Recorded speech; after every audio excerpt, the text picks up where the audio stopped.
Kids stealing, wheeling, dealing, limousine riding, jet flying, son of a gun, and I'm having a hard time holding these alligators. You're talking to the Rolex wearing, diamond ring wearing, kids stealing, wheeling, dealing, limo jet flying.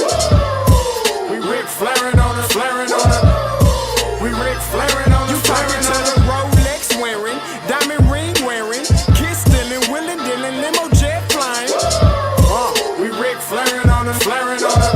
Yeah, we Rick flaring on us, flaring on us. It's apparent these girls staring. I'm Rick flaring, gold across my chest. I'm fresh to death, I'm Paul Bearing, not at all scary. One eye open like Betty Wops that find to these circles that's going in like a carry shot. Woo! I'm going in like a Mary Pop off that Mary Crop at the top flow at the Marriott. So questioning me is like questioning you. See, we the best dressed, so come and get blessed with the crew. Not one but two, different ways to slaughter your crew. Committed tat across the chest, I guess she blessed with the truth. People want to see them checks, representation of proof. Living through my elders trying to resonate to the youth. But ain't nothing to get my flash on. Longevity is heavily embedded in my melanin. Layman terms, I last long. My grind repetitive, I'm smoother than real silk. Lyrical cash cow who can't cry over spilled milk. We in here. You're talking to the Rolex wearing, diamond ring wearing, kids stealing, wheeling, dealing, limo jet flying. We Rick flaring on us, flaring on us. We Rick flaring on us. You talking to the Rolex wearing, diamond ring wearing, kids stealing, wheeling, dealing, limo jet flying. We Rick flaring on us, flaring on us. We Rick flaring on us, flaring on us. This ain't no normal situation, this preparation with greatness. Industry full of fakeness is really up for the taking. See, life is what happened to you, more so how you take it. Don't get stripped of your knowledge and mentally leave you naked. I like to live otherwise. I'm sorry that I'm fresh to death. I put the polo and apologize. See, black son, we ain't nothing like the mother guys. Quit to socialize, we organize, then we mobilize. Off the deep end like a scuba diver. And no confusion, just keep it pushing like Uber drivers. Woo! Business fresh just like a supervisor in a Gucci visor. Can't find a smoother rhymer. You're talking to the Rolex wearing, diamond ring wearing, kids stealing, wheeling, dealing, limo jet flying. We Rick flaring on us, flaring on us. We Rick flaring on us. You talking to the Rolex wearing, diamond ring wearing, kids stealing, wheeling, dealing, limo jet flying. We Rick flaring on us, flaring on us. We Rick flaring on us, flaring on us. Yeah, DQ baby. Shout out that boy Nigga for that fire track. Hey, Black Sun, sun up. What's up, Vinny Vegas? What in Vegas? Yeah.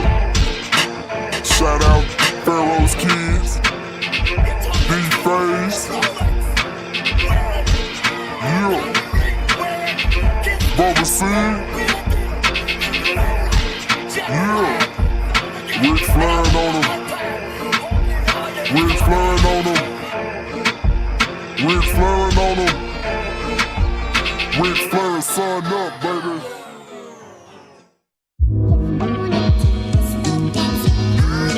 Hey, yo, Scotty, you going crazy for this one.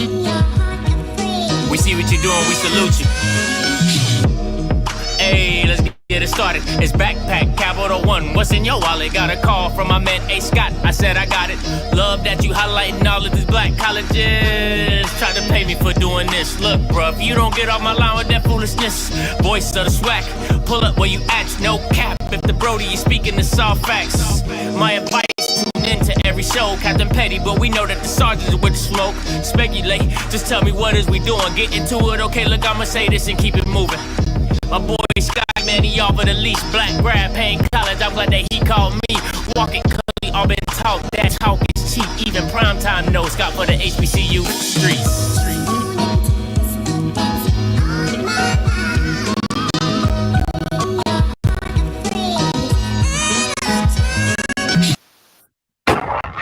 What is going on, everybody? It's your boy Scotty. Listen, did you miss me? Y'all miss me.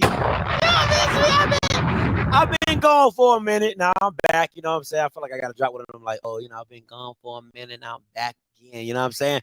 I've been gone for a little minute. You know what I'm saying? Took a little break. You know what I'm saying? Hey, but I'm back. I'm in effect. Happy Tuesday. In the building. Make sure you go ahead and like the stream. The Light Police is super far today. Shout out to my future wife. She has officially started her job, so she is not in the building. So I got free reign.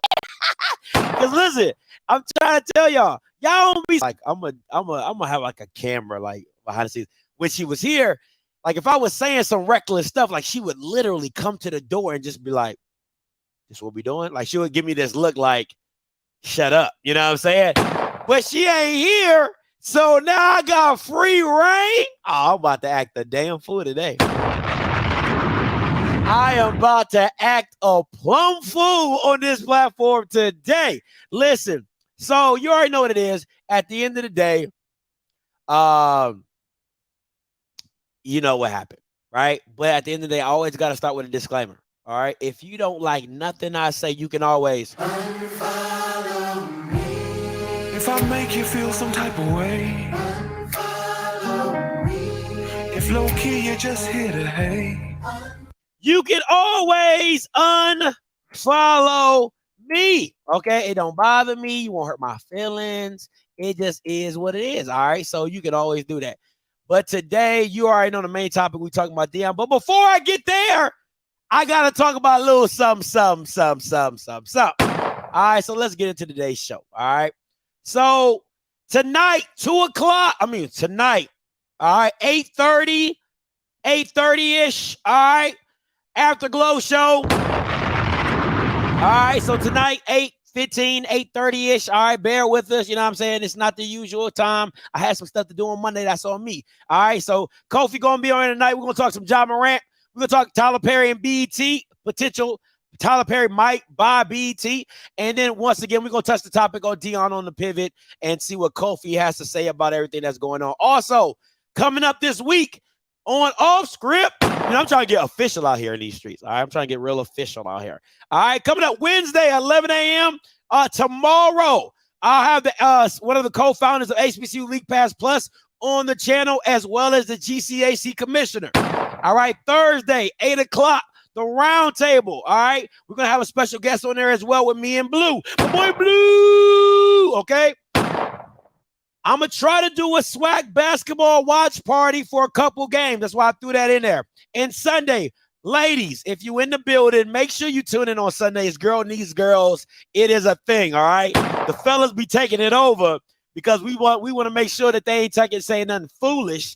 But ladies, if you in the building, Girl Needs Girls, a great show for ladies. Kick back on a Sunday, get your wine, come out, talk some mess, talk some stuff about, tampons and high heels and makeup and guys and love and all that crap y'all be talking about. All right, so all that type of stuff. So make sure you tune in Sunday, 7 o'clock, Girls Need Girls. All right. So also, I'm kind of hesitant to do this, right? I'm a little hesitant to do this. I know I got some big ballers, who are members of Offscript, but I'm going to do it anyway. All right. Listen, I'm going to do some. This is the building fund. This is the Offscript building fund. All right. I'm trying to raise $22,000. All right. I know you're like, listen, I know a lot of you Bamas got it. All right. So listen, y'all help me raise over $1,500 to go down to Bethune-Cookman. So listen, this is the building fund. All right. I am trying to get this equipment for Offscript, right? So when I go on location, I have a great stream. So when I do my tailgate tours, when I go to Alcorn and they don't got no signal down there, this is the equipment that I need to get there. All right. So listen, I appreciate anybody that wants to donate to the cause. I'm still saving up to get it. So anything you donate will go towards my building fund, which is this unit, which will make it's like a mobile modem. All right. Like a high level mobile modem. So listen, if you want to donate, it is you can cash at me, Offscript TV, or you can Zelle me at Scotty@itsoffscript.com. Now listen, if you big ball and you like, hey Scotty, I got a couple guys I know they'll be interested. Listen, I'm all for it. Okay, I'm all for it. They want to say, hey Scotty, I'll give you $3,000-$4,000 if you promote my product. I'm cool with that. All right, so I can give some 50-50 give and take. All right, but this is the building fund for Offscript. All right, he said it looks like a bulletproof vest. It needs to be that. It needs to be that, but I ain't going to Jackson no time soon, so I don't need no bulletproof vest. All right, I don't need no bulletproof vest. But yeah, the unit's $22,000. Trying to raise up to get this. So reaching out to you guys, family, boom, boom. You already know what it is. All right, so just want to do that. Look, it took a lot for me to do that. I don't really ask for a lot of stuff. You know what I'm saying? You guys more are just giving and stuff like that. But that's something I really want to do for Offscript so I can take it to another level when I really hit this tailgate tour hard, go to different spots and things like that. Man, we ain't finished. You want to see my DMs? Okay. All right. Okay. Anyway. All right, let's get into today's show. So, real quick, word on the street. Shout out to BJ and Josh. They exited the old podcast.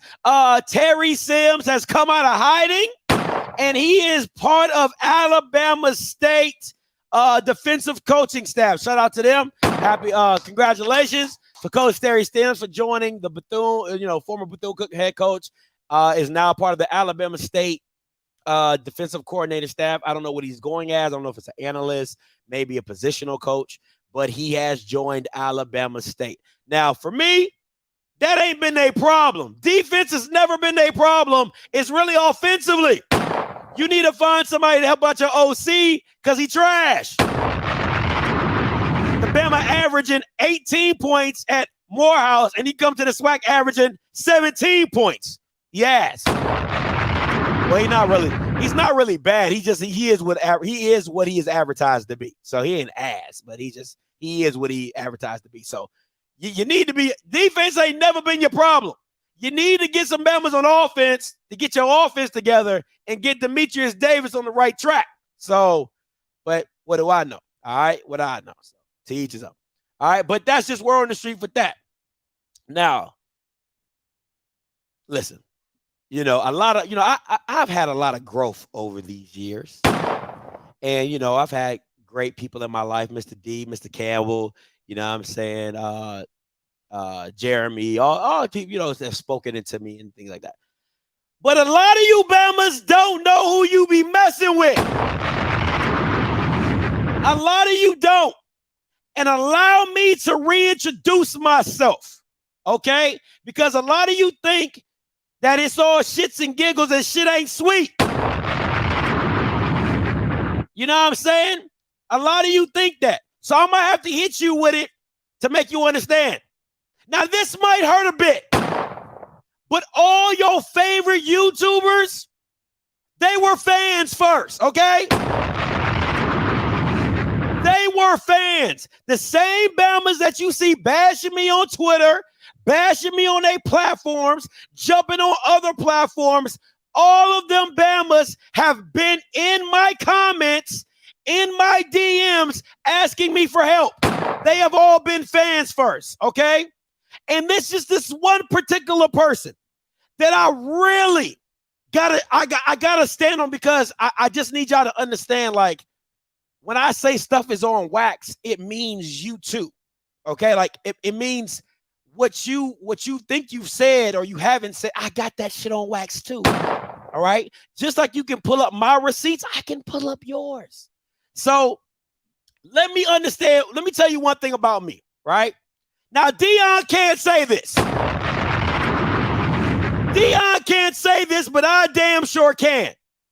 I have been 10 toes down, whatever I say, whatever I've said, whatever I've done, I've been 10 toes down. And the Urban Dictionary says, up on your feet, standing firm, feet planted, well grounded, posted up on guard. Man, I'm sticking to my word. I'm 10 toes down.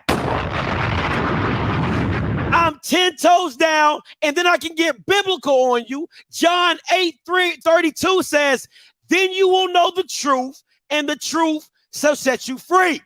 Now, I want to make this point very clear before I get into the Deion discussion, right? A lot of you Bamas have the luxury of switching up on the Deion saga. A lot of you have, and I haven't called all you out, but a lot of you have because a lot of you guys don't have public platforms. I get all that. So I won't call each individual person out because you don't have a public platform. You have the luxury to say this, say that, and hide in the weeds when things change and now you pop out and now you got a different jersey on, right? You pop out and you got a different this. I don't have that luxury because everything I say, I have to stand on it. Why? Because it's on wax. You see me, see you saying it. But this one in particular person, loves to talk about what Deion is and or isn't when they were the same person worshiping them. They were the same person calling into my show, worshiping said person. And you know me, I went into the archives. Oh, I went deep into the archives and pulled this one out. Let's tune in, shall we? Hello? Hello? Yeah, you're on, Timona. Yes, I just got out of class, and it just behooves me the amount of people that would even come on, really? Really? Every day is something. Hold on, Timona. Before you go, are you promoting my channel on the campus? Because you in class. I mean, are you telling people to watch Offscript? Are you? I hope you are. I mean, that's the least you could be doing for me. I mean, you're a regular on here. You know. I like the post and I share it. Okay. You do what? What you do? Oh, y'all might have missed that. Let me rewind that just a tad. I hope you are. I mean, that's the least you could be doing for me. I mean, you're a regular on here. You know. I like the post and I share it. Okay, so cool. I mean, I know your Instagram. Yeah. I know your Instagram's popping. Go ahead. Okay, so first off, this is what I want to say. For people to sit up there and downgrade. Now, let me set the scene for you real quick. Right? This is the show, and you all can go back and watch it. This is the show where my boy Blue breaks the news that Deion had took the interview with TCU. You remember that? I remember it. You remember it? Okay, I remember it. Right? So I just want to set the scene. This is what some of y'all are new here or whatever, right? I just want to set the scene. This is when Deion took the interview at TCU and I did a show. All right? Just want to set the scene. Black players saying they wouldn't get into anywhere else. Coach Prime makes, I don't know if you've watched the documentary, but if they had certain GPAs, they were gone out of there in the spring. He was cutting it. And so now all of his football players have to maintain a certain grade point average to even play. Okay. Deion Sanders is not just about glitz and glamour. Yes, it all looks good, but he is developing them not only to be successful in football, but also if football doesn't work out, he's also making sure that academically that they're successful in that arena. I don't know what more needs to be said as far as him. He said that he's not leaving. And also he's not going to sit up there and take his sons to Jackson State and have Shiloh transfer from South Carolina only to dip and go to another school. So I just think it's ridiculous. And it's pitiful because it's like, people who don't like Jackson State who are like hungry for Deion to leave, not realizing that they can profit off and they can be successful as Jackson State. They need to follow the blueprint, like I've been saying. Follow the blueprint. And I'm gonna have to cut you off right here, T. What's the blueprint? You keep saying that, but you haven't told us what the blueprint is. Oh man, what is the blueprint? The blueprint is Deion Sanders is promoting that it's not about necessarily the facilities, because everybody keeps talking about you can't compete with the Power Five. So what is he doing? He's getting these young men the image, name, and likeness deals. He's making sure that they're making money. He's making sure that they have film and he's promoting them. Now, I'm not the type of guy to say I told you so. That's not even me. I don't even get down like that. I take no pleasure in saying I told you so. But the thing that the thing that just boggles my mind is that people can't just say, I was wrong. I didn't do. That's on me. I was blinded. I was worshiping. I was Deion dick riding. Like, no, you just can't come out and say that. And there's more people. You guys don't understand how much. You guys don't understand how much like stuff I have. Right? I got another guy calling Deion allegorical Jesus Christ. I have stuff for days of people saying that they will. I would rather people just say, damn, Deion got us. He hoodwinked us. And I was out like my boy Mike. My boy Mike tells me all the time, damn, Scotty, he got me. I was drinking the juice. I had the Bible. You was trying to tell me, but I wasn't listening. Right?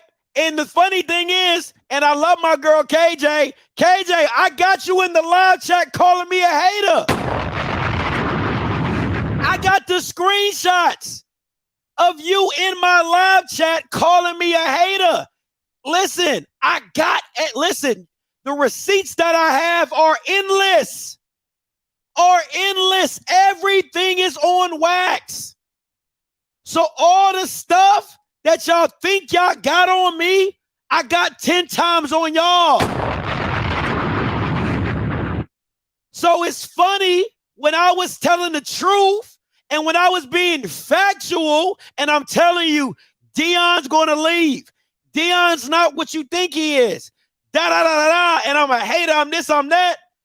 And people, Bama's is out here worshiping Deion. And I told you what it was. All I'm saying to y'all is, don't play with me. The thing about it is, you think when you hide in the background that you good, right? Because people are slow. People don't remember stuff like that. No, I got over 1,000 videos, and I promise you, I can find something on you. Because, like I said, you were all fans first. You were all fans first. It just is what it is. So you can get mad, you can get angry, you can say whatever you want. You were fans first, right? So once again, I ain't going to speak on it no more. It's the last time I'm going to speak on it. I just want to show you that I keep them in the clip, in the chamber, whenever it's ready. But it's going to be I promise you, it's going to be my last time. I told Key, I'm trying to turn over a new leaf. I'm becoming a new man. I'm about to get married. Okay, I'm going to open the call lines up because you Bamas is really wanting the call lines to be open. So I'm going to open the call lines. You are the only participant in the conference. 518-263-8124. All participants are muted. 518-263-8124. Now, mind you, we still going to get into the Deion. So don't go nowhere. We still going to get into the Deion situation. Don't go nowhere because, once again, I was right. You know what I'm saying? But at the end of the day, all I'm saying is this. Don't think that I don't have you in the comments, right? In the chat, on a call, on a phone call. I got it. So you want to throw these narratives out like, oh, I'm this, I'm that, I'm this, I'm that. But what were you? What were you? First of all, you was a fan because you was calling in. And second of all, you was a worshiper as well. 1990, you live. What up? It's KJ. What's up? What's up? You know, I'm with it. How you doing, Scotty? I even subscribed again just so I could make sure that I could get my shit on.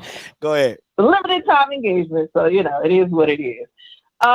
You are not wrong when you say that we absolutely had this dude's back. But I do have to check you on one thing. Talk to me.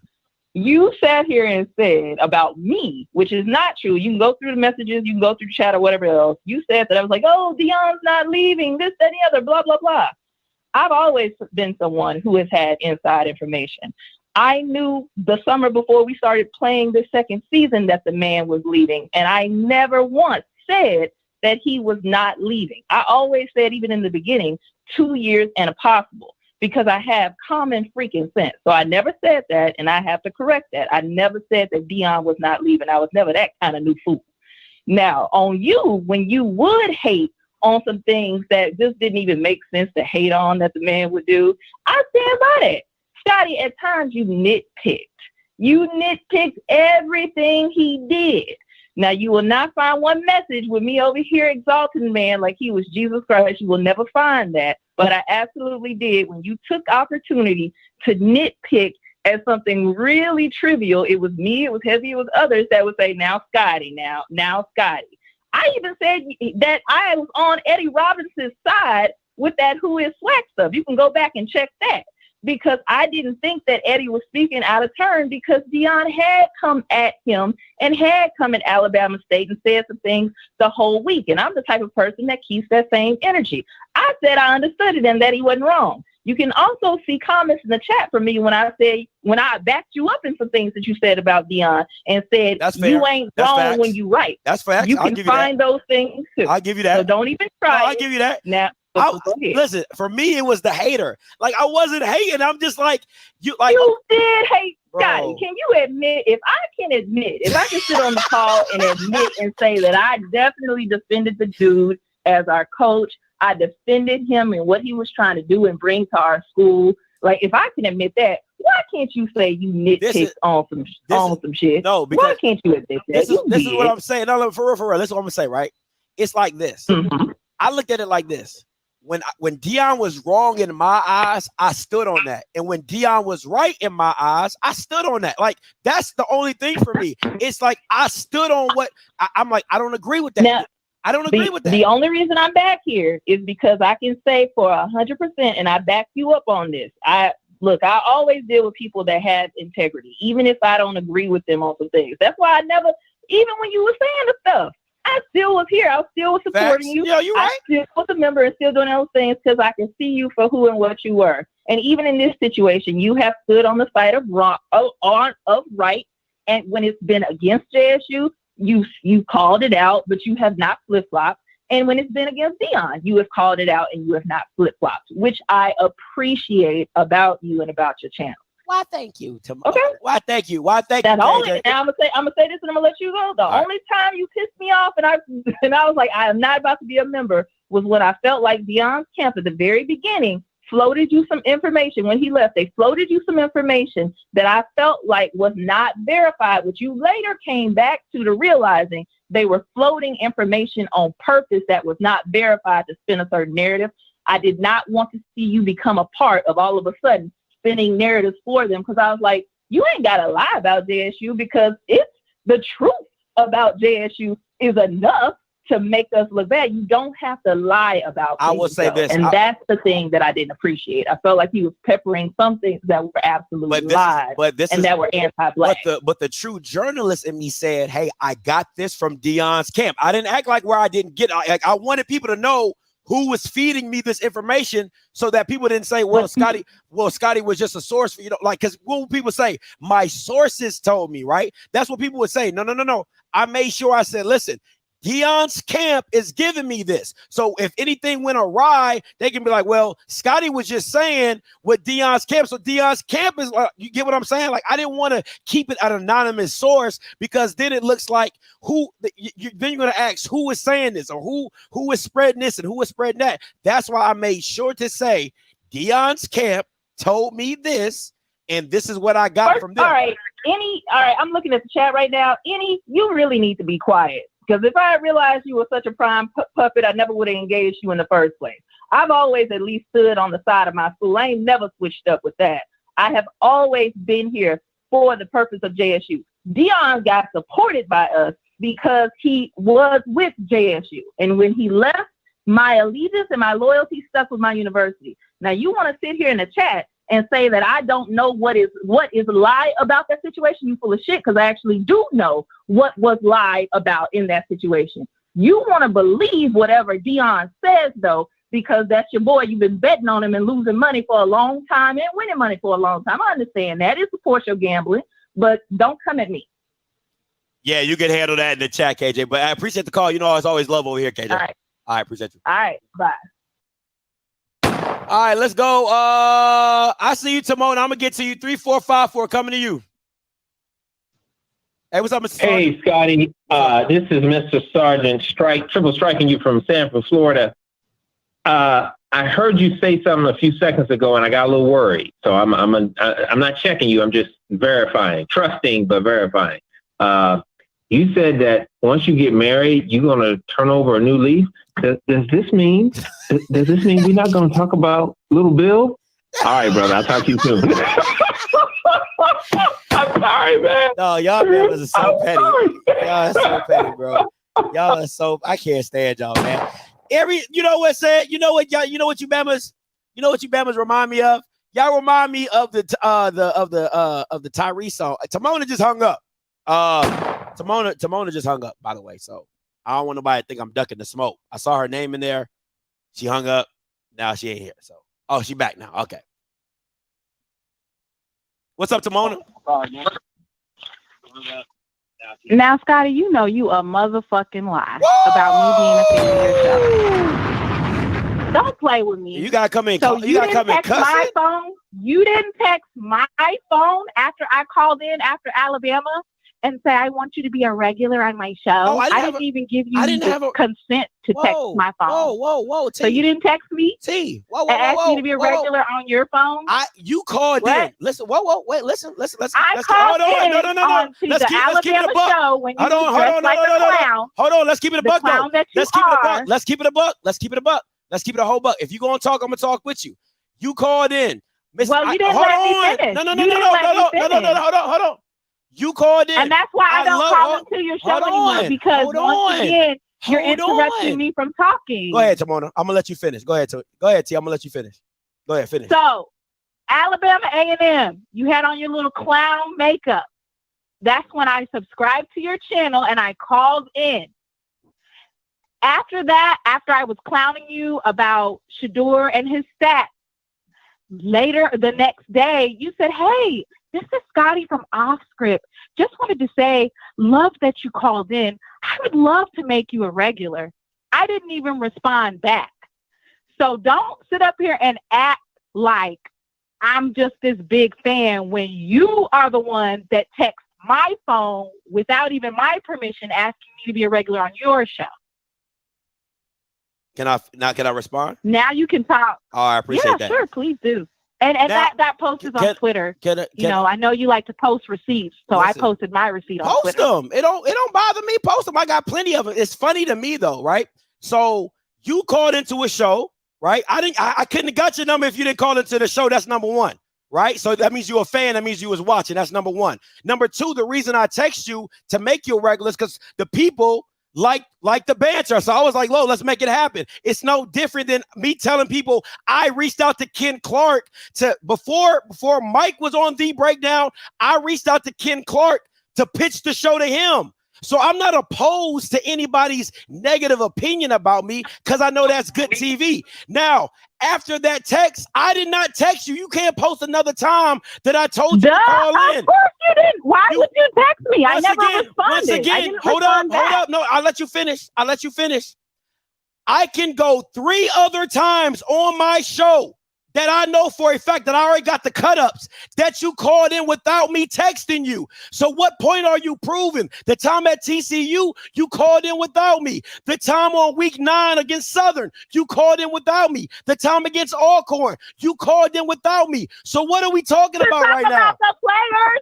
What are we talking about? You were still a fan. You were still a fan, my girl. You were still a fan. It's not being a fan. It's not being a fan. If you're not a fan, so you call into a radio, you don't listen? So you call into a radio show, you don't listen? Who calls? Let me set the scene. Who calls into a show that they don't watch? That's the real question. Who calls into a show they don't watch? Who calls into a radio station they don't listen to? Like, what are we really talking about right now? Like, bro, and you're missing the point of the whole thing is that you come off on Twitter like you a big bad Deion slayer when you was dick riding for Deion. Let's not play this game like you was not dick riding for Deion. That's my issue. That was the whole point. Is you come off on Twitter like you a big bad slayer. You know what I'm saying? Oh, Deion this, and oh, I'm against Deion this. Oh, I'm against Deion this. And bro, you was worshiping. I got the clip right here. So did I tell you? I like the post and I share it. Okay. Did I text you and tell you that? Come on, really? Really? Every day is something. Did I text you at this time to tell you to call in? Hold on, Timona. Before you go, Timona, before you go, are you promoting my channel on the campus? Because you in class. I mean, are you telling people to watch Offscript? Are you? I hope you are. I mean, that's the least you could be doing for me. I mean, you're a regular on here. You know. I like the post and I share it. Okay. All right. 3845 coming to you. Hey, call to you live.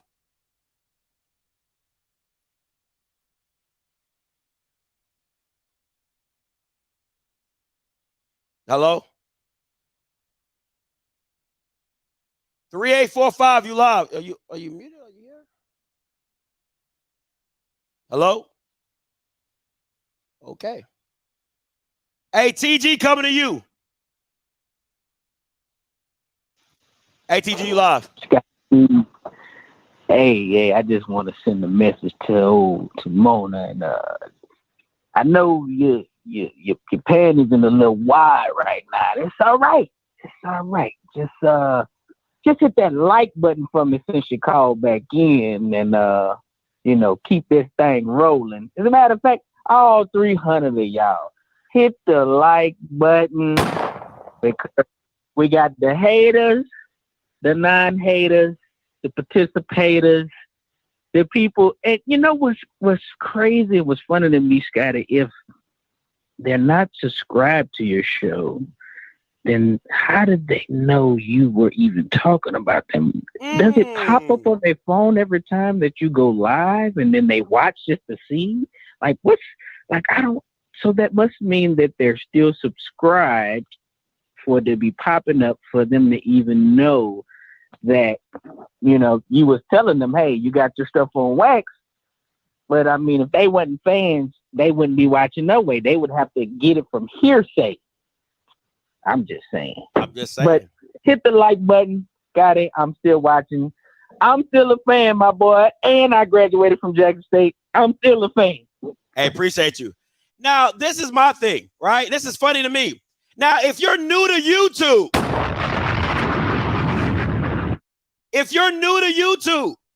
if you see the little circles around the name, that means you are a member.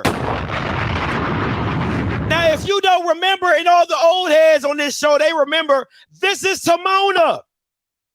This is Timona. Now, the circle beside Timona, that means she was a member. Now, did I text you to become a member? See, listen, I got receipts. Do not play with me. See, you might think you got something with the little jab. Oh, my God, you text my phone. You text my phone saying, oh, you were a member. Did I text you for that as well? Don't play with me. I'm not to be played with. Don't play with me. 2154 coming to you. Hey, caller, you live. Can you hear me, young man? Yes, sir. Okay, I want you to understand something. That same young lady you talking to right now, I tried telling her 2 days ago on Jeff Lightning show. And I told him the day before, I told her that day that she was on that show. She's listening now. She knows who I am. This is old school. Look here, I told her, look here, the same thing make you laugh, don't make you cry. Don't be laughing at Deion like you doing like right now. And she woke up 12 hours later and she seen on the news how the president of Jackson State got his ass fired. She didn't know that when she was talking with thousands was listening to her. She didn't know that was in the process of happening out there in Jackson. But she woke up in the morning, she found out. Now she's still, like you told her too, she's still talking crazy. I told her and him, y'all keep on laughing. Same thing. Make you laugh, gonna make you cry. Too easy. And you put me up on something because I was gonna tell her then at that time. I didn't know that she was riding Deion's coattail, but I wasn't surprised though. I just thought she always came out being a hater. I see how the world works. The world works in mysterious ways, young man. You follow the right program, young man, you'll go right. You go wrong, I'm telling you, wrong gonna follow you. Thank you, sir. Appreciate it. And this old school. Thank you. Appreciate it, sir. Listen, man, I wanna be very clear. This isn't to bash Timona. I don't get no pleasure in bashing Timona, right? I really don't. You know what I'm saying? Because you're not on my level. But the whole point about it is this: don't act like something you weren't. That's my only issue, is that you're trying to come off like you had always been against Deion, that you had always been this champion of righteousness or a champion of this, a champion of that. No, ma'am, no ham, no bacon, right?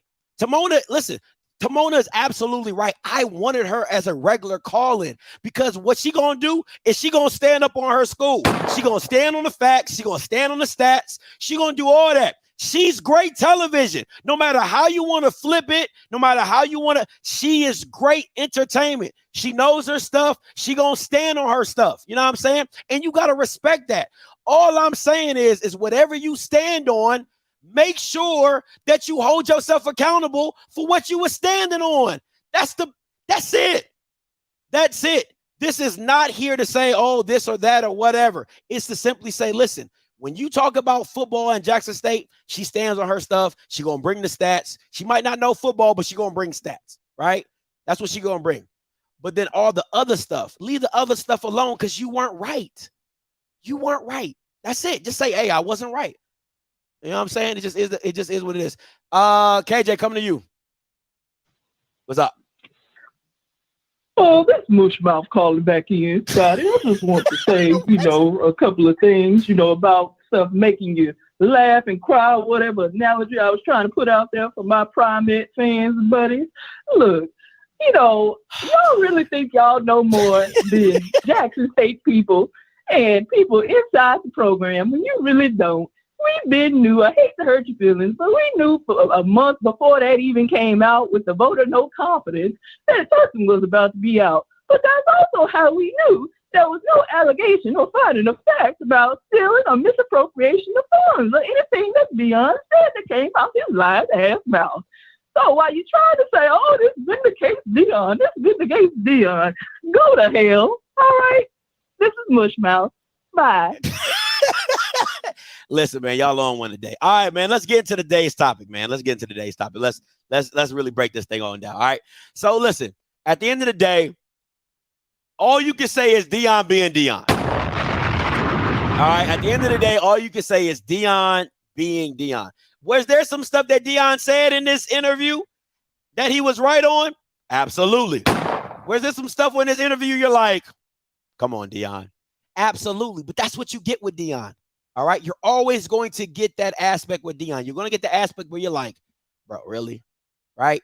And the one thing about Deion that you can always count on is he is the best at slipping a question. You can literally be like, Deion, how, you can be like, Deion, you said you were bringing players in for Jackson, or you were saying you was bringing in players to change the culture, but the same players that you got, you took them. Well, I mean, baby, like I had to recruit the players, baby. You know what I'm saying? When Caleb Williams went with Lincoln, ain't nobody had an uproar with that. When he went there with this, and you like, man, answer the question. You said you were bringing players in for HBCU, and you took them same players. Why? Why did you do that? Well, baby, I just, there are some things that I left behind that they can follow. You know what I'm saying? And because I'm like, what? What? That man would be like, like he be slipping questions. So he is the definition of a politician. He never just answers the question directly like, yeah, I said this, but I did that. You know what I'm saying? So it is what it is. But let's get into a few things that he said. And I know you guys have seen the clip of this, but I'm gonna bring it up. On this I've been waiting on this too. A very long time. He said he knew at some point he'd be at a PWI having this conversation with Coach Prime. That means he believed in me. That's what that believes. see, let's. Deion is good. Like, bro, do I understand why you Prime and why you Jack State fans were worshiping Deion? No, but he's good. You see how he flipped it? He flipped it off the rip. He didn't even let you get it. He didn't even let Shannon Crowder get his credit. He flipped it off the rip. Was like, that means he believed in me. What? How did we get here? He believed in you. No, he told your butt what you was about to do. I'm like, what? Yo, Deion is the GOAT, bro. He's the GOAT. He's the GOAT. He said he knew at some point he'd be at a PWI having this conversation with Coach Prime. That means he believed in me. That's what that believed. That don't believe. That ain't no disbelief. That means that he believed in me. I believed in you, and I believed that you were at a place that didn't have the resources like we talked about to keep you. It wasn't just the resources, though. It was the ideology, the thought process, the forward thinking. Yeah. It was meeting me at the crossroad. That's what was involved in that. Mm-hmm. And sooner or later, you got to really look in the mirror and say, are they going to get there? Yeah. Do they even want to get there? And I had to ask those questions and really be honest with them. But I don't. That's the part one that everybody's seen on Twitter and things like that. Listen, I think, a lot of hurt, emotional Jackson State fans are going to say he's lying, right? He's lying. But if you take it in the totality of this second clip, then he's not. And this is why I'm going to say that, because yes, are there avenues and aspects that you were willing to go with Deion? Absolutely. But were there things that you were not willing to do? Absolutely. Right? So I do believe there is a 50-50, 60-40, depending on who you want to talk to. If you want to talk to Jack State fans, it'd probably be 60-40 them. If you want to talk to Deion Sanders fans, it'd be 60-40 them. There is an aspect when you get, like, the one thing I try to do is I try to take the emotion out of it and look at it strictly for what he's saying. He said there is a mentality there that, do they really want to get there? He doesn't say where. See, that's the key. It leads you to wonder and think, right? Where do you, if you assume he means Power 5, then you would say he's lying, right? Or he's disingenuous, or he doesn't understand the dynamic of HBCU football and culture, which I would agree with. But if you say business and how to operate in better business, then I would say he's right. So there's aspects to both sides that I believe there is some validity to. And you cannot just be so anti-Deion that you only hear or think about what you want to hear and do and say whatever else, right? Because people will say, don't feed into the BS. What are you feeding into? You're only feeding into what you assumed he meant by it, right? That's the key. Because you can never hold Deion's feet to the fire because he never specifically says anything. Stay with me. Stay with me, right? You can never truly hold Deion's feet to the fire because he never specifically says Jackson State was opposed for me taking them to FBS. He didn't say that. You'll be lying. You will be lying if you said that. It's whatever conclusion that your mind took you to. Because if you go back and watch it, Deion never said anything that you think he said. That's the key to this. So when, you know what I'm saying, when you take it there, those are aspects and avenues that you have to understand when you're watching a Deion Sanders interview of what he does not say, right? You can take what he says, but also realize what he does not say. Let's go to part 2 to this, all right, that I want to touch into. Know another way to say it. There's only one you, though. Thank you. And you say you leave hope behind, but so many people felt like when Prime Time left, so did that hope. That people, the Under Armours and the ESPN game days, they came to Jackson for Coach Prime. Right. And when you think about HBCUs now moving forward, not only just Jackson State, but the entire SWAC. What is it that they can take from kind of the blueprint that you left that's usable without your name? Let's go on the field first. Number one, you got to have a quarterback that can throw the darn football to win. It's two teams that really were successful. I just said in the SWAC, us and FAMU with Coach Simmons, who was my guy, quarterbacks that can spin it. Because sooner or later you're gonna find yourself down 14 in the MEAC. They had a few that can spin it as well, and they were very successful. Number two, the recruiting now is absurd. What I mean by that is now people are saying, I'll go to HBCU. Ain't nothing wrong with an HBCU. I could do that because now there's a navigational system that leads you from the HBCU realm to the NFL. Once upon a time, it was diverted. It wasn't happening. So it's so many things that we left behind that you can glean from. I really believe that, and I honestly believe that, and I understand the business acronym must change though. The business model must change. It has to, and there has to be account and balances to that. And I mean that. And I try to check that. I was checking that. And that has to change because we can't keep saying we don't have and poor little old me. We can't keep doing that because we got to make the most of what we have and who we have. Now, once again, I'm not the guy to say I told you so. That just ain't me, right? But there's an avenue of Deion that is right on that aspect. It's like you can't, like, granted, got it, good. You can always talk about, underfunding. We all get that. But you can't live in it. You can acknowledge it. You can put things in place to try to make sure you hold the state accountable, right? Trying to sue, make sure you put your ducks in a row, get all those things. But at the end of the day, you still have to live in the situation that you're in, which means that, hey, whatever I have at this point in time, I have to make it shake. I have to make it shake. And what am I doing? Because if I don't have enough, or I have enough to get by, but I stay putting myself in bad business deals, how is that blamed on the people around me? If I'm putting myself in bad business deals, how does that have anything to do with the state? If I'm giving kickbacks to family and friends that don't know what the hell they doing when it comes to business, how does that have anything to do with the white man? It's those avenues that need to be fixed and revamped. It can't be everybody getting hookups. It can't be everybody doing backdoor deals. It can't be everybody doing handshake deals. You need to do better business.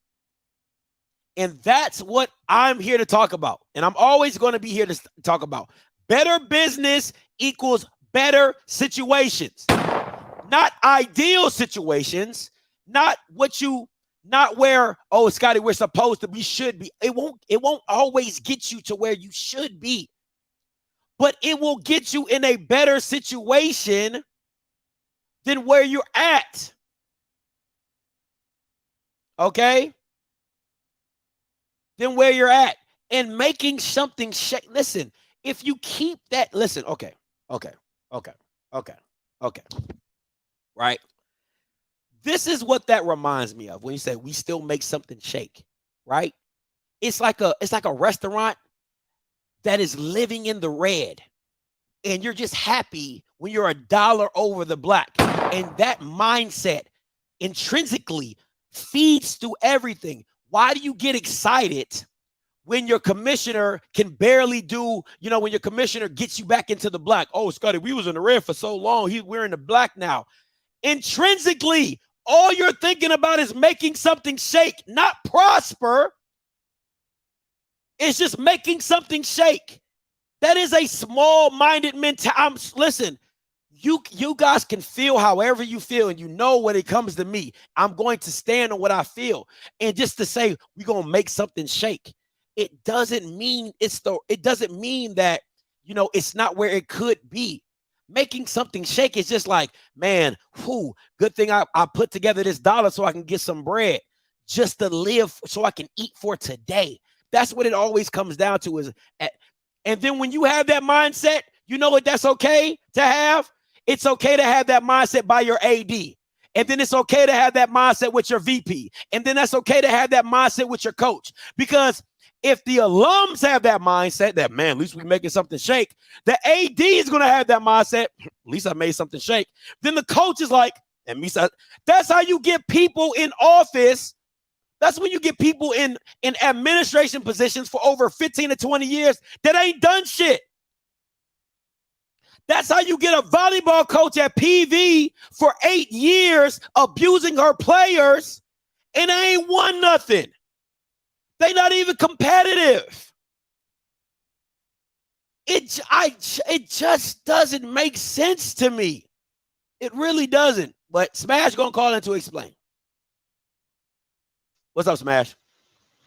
Yeah, I think you missed what I was agreeing with what Kid was saying. But what I'm saying on to make it something shaking is like, it's like Deion. What I don't like is like how sometimes he talks down on HBCUs without, you know how we used to always drill you by saying you won't know because you never went to HBCU. Yeah. And I still feel that there's a lot of things that you just probably won't know. I won't be able to relate to because you didn't go. It's like one of them things. What I mean by making it shake is like, we had been doing that since before time. You know what I'm saying? We are always underfunded. Like sometimes, like I get it. I'm not gonna argue with you. You're right about making better business deals. That's common sense. We'll be in a better situation. Just to agree with that. You're absolutely right. But some of these HBCUs, and I hate that we always just bring up the SWAC and we forget about a lot of other HBCUs. I ain't saying that they're only going to get so far because they're in the system and put in a situation to only get so far, but it's like being black in America. You're only going to get so far in certain situations. The system is made to go against you. Like imagine like us, for example, we can't pick our board of regents. We can't pick them. You know, I mean, we can't pick our board. The government pick them. So, I mean, the governor pick them. So as long as he's going to be able to pick these people up positions, it's only so far we're going to have to be able to make things change because it's like you got your hands tied around your back. So what I was agreeing with about the making things shake is just being in certain situations, and that's how we've been thriving all these years, making something sick. So with Deion, what you're saying about we just making it work, that's really irrelevant. You know what I'm saying? I get it about making better business deal, and you're right. It's stupid to think that small mindset of just saying that like we're gonna make it work, we'll be all right. No, you should want better for yourself. But like I said, like if you went to some of these schools, or you just know it's only so far they can get because there's only so much you can do. As much as the alumni want to get together, and as much as whatever you saying we can do to like pretty much prevail in situations, sometimes it's certain things that you just have to go by protocol is they have around your neck. Like how I don't agree with some schools going under these big systems. Like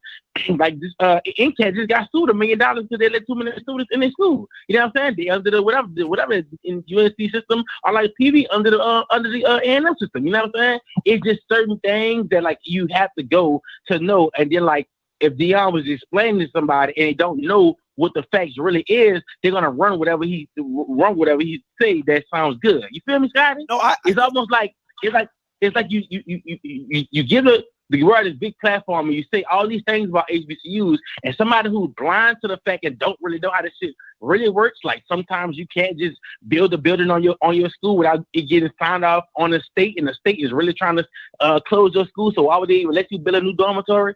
Stuff like that is what I'm saying. You know what I'm saying? So like when he get on a platform like this and say stuff, people who just don't know, they blinded to it and just gonna believe what he say and believe his narrative. That's why I go back to how we go back to saying you have to go or be a part of this or experience this to understand. And that's what some of us real HBCU alumni and people who went to these schools know that a lot of people don't know. We get on you all the time by this guy, and everybody in his logical as you. Sometimes when you're wrong, you can say you're wrong, especially when you find out the facts. But it's just stuff like that just make you mad. So that's why I was agreeing with KJ when she said you want to tell HBCU how to make something shake, and we've been doing this for such a long time. That's what I meant. Not in a small mind narrative, but like, damn, bro, it's like telling me, get on your stuff. I'm trying. I can't. You know what I'm saying? No, I get what you're saying. Like I get what you're saying, right? So I understand because like you said, I had to go back. Okay, so you're talking about over some of these schools over 150 years of only getting $5 when they're supposed to be getting 10, and then been making something shake with the $5. I get it, right? And if they say something, the state really gonna try to do everything they can. I get it. To shut the school down. So it's like, yeah, I get it, right? But that doesn't listen. I'm just talking about what I'm saying is we can all acknowledge that. I agree with anytime that somebody brings up underfunding and the state trying to have a say so and what you do, I will agree with you on that. But that does not absolve the people in position that also hinder you when there's opportunities to better you. That's the situation. I do agree with that, guys. I'm not disagreeing with you on the point. You're absolutely right. But this is the thing. When you have others in the same, this is what makes it toxic, right? Or makes it a bad pool, right? When you have one individual that says, hey, listen, if you guys can do this and do that, you can get this and you can be here. And then you have one person that spoils the bunch and says, nope, he can't do that. Why would they give us that? And then everybody else repeats that same mindset. And then you have people that just step back out the situation and say they don't want to leave. They don't want to change. You see what I'm saying? That doesn't absolve you from that. Yeah, that's I watched it. It's almost like this, guy. It's almost like this. It's like, damn, we know we have our hands tied behind our back in certain situations, and we still decide to do wrong instead of working to do the best that we can. The best that we can. Right. Exactly, right? And this is I get it. I wasn't disagreeing with you. I just know. And I just know some callers some listeners just listen to whatever they don't know, and since it's already fucked up, they just roll with it on top of us not making it better for them to believe that it can be different. So you're absolutely right. Exactly. I was just saying in that situation. And this is my last point. I'm gonna let you go, Smash. My thing is this: what bothers me the most, and you would think that I was a 4th generation HBCU alum, how much it bothers me, right?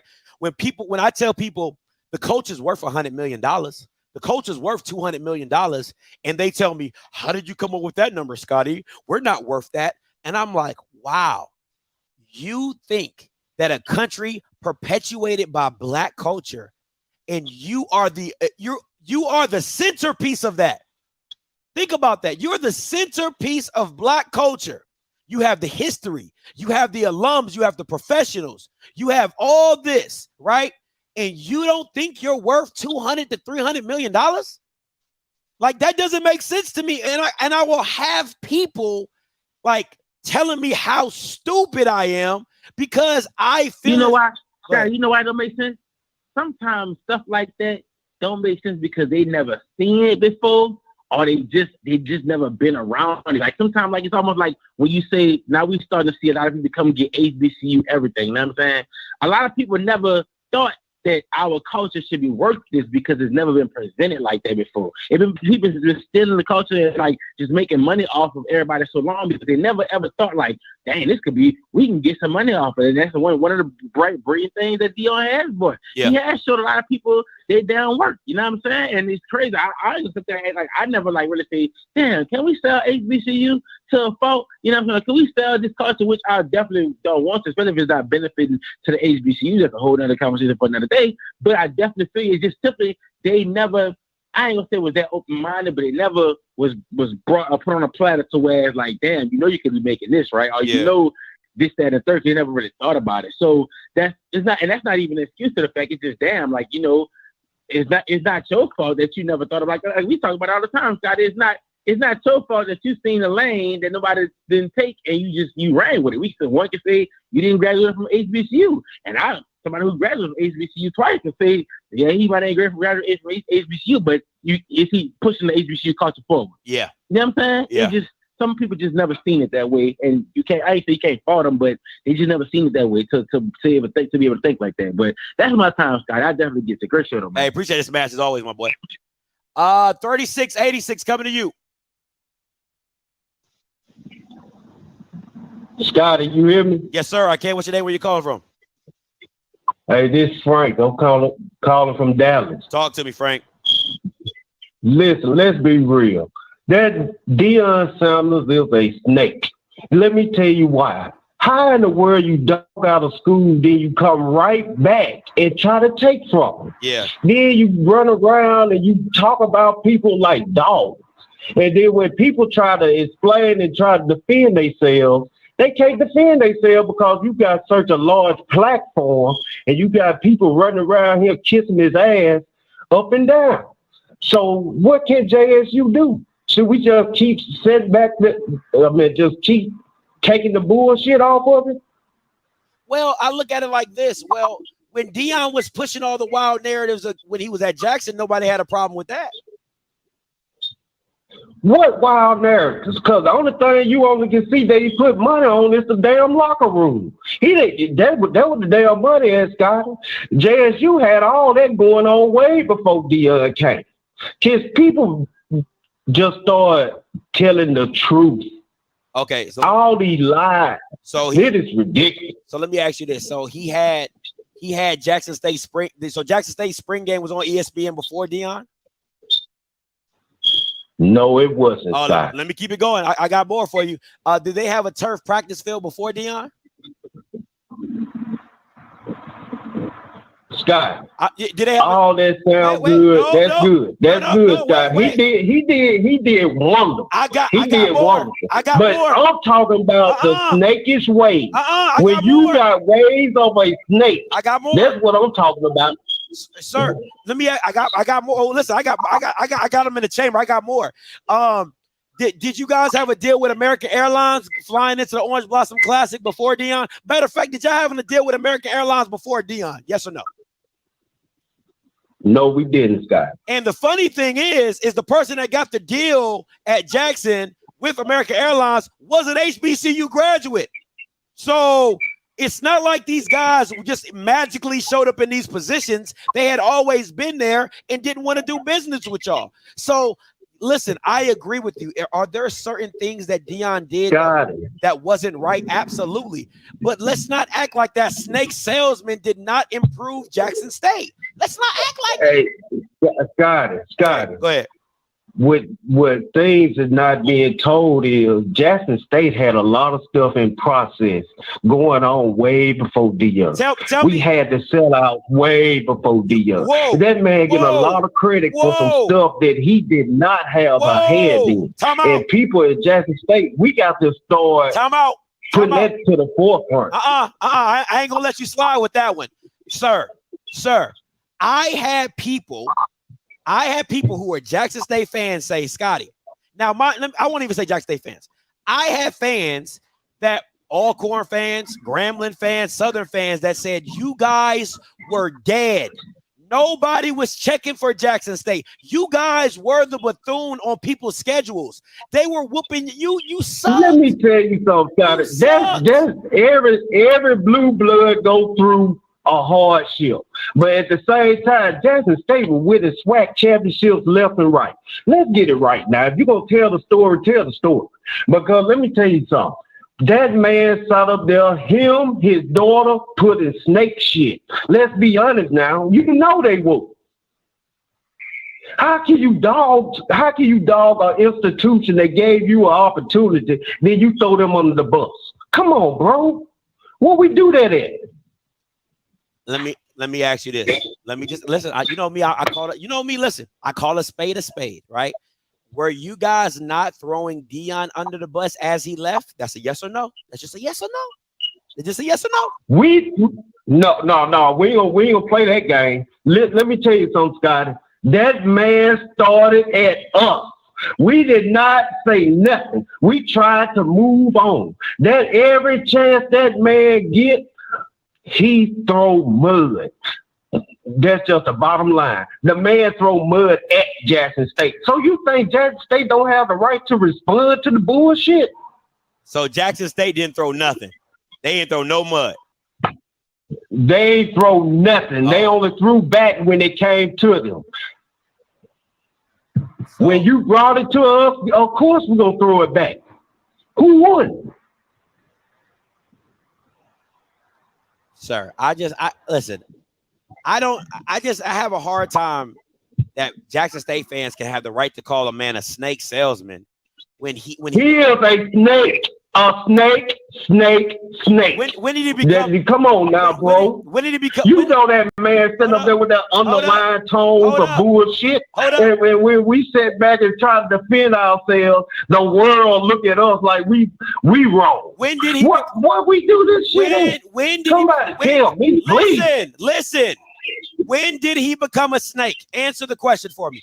When did he become a snake? The man became a snake the day he started slinging mud of bullshit. When? That's when he became a snake. When? Tell me when. What did he I'm gonna tell you exactly when. When? Tell me.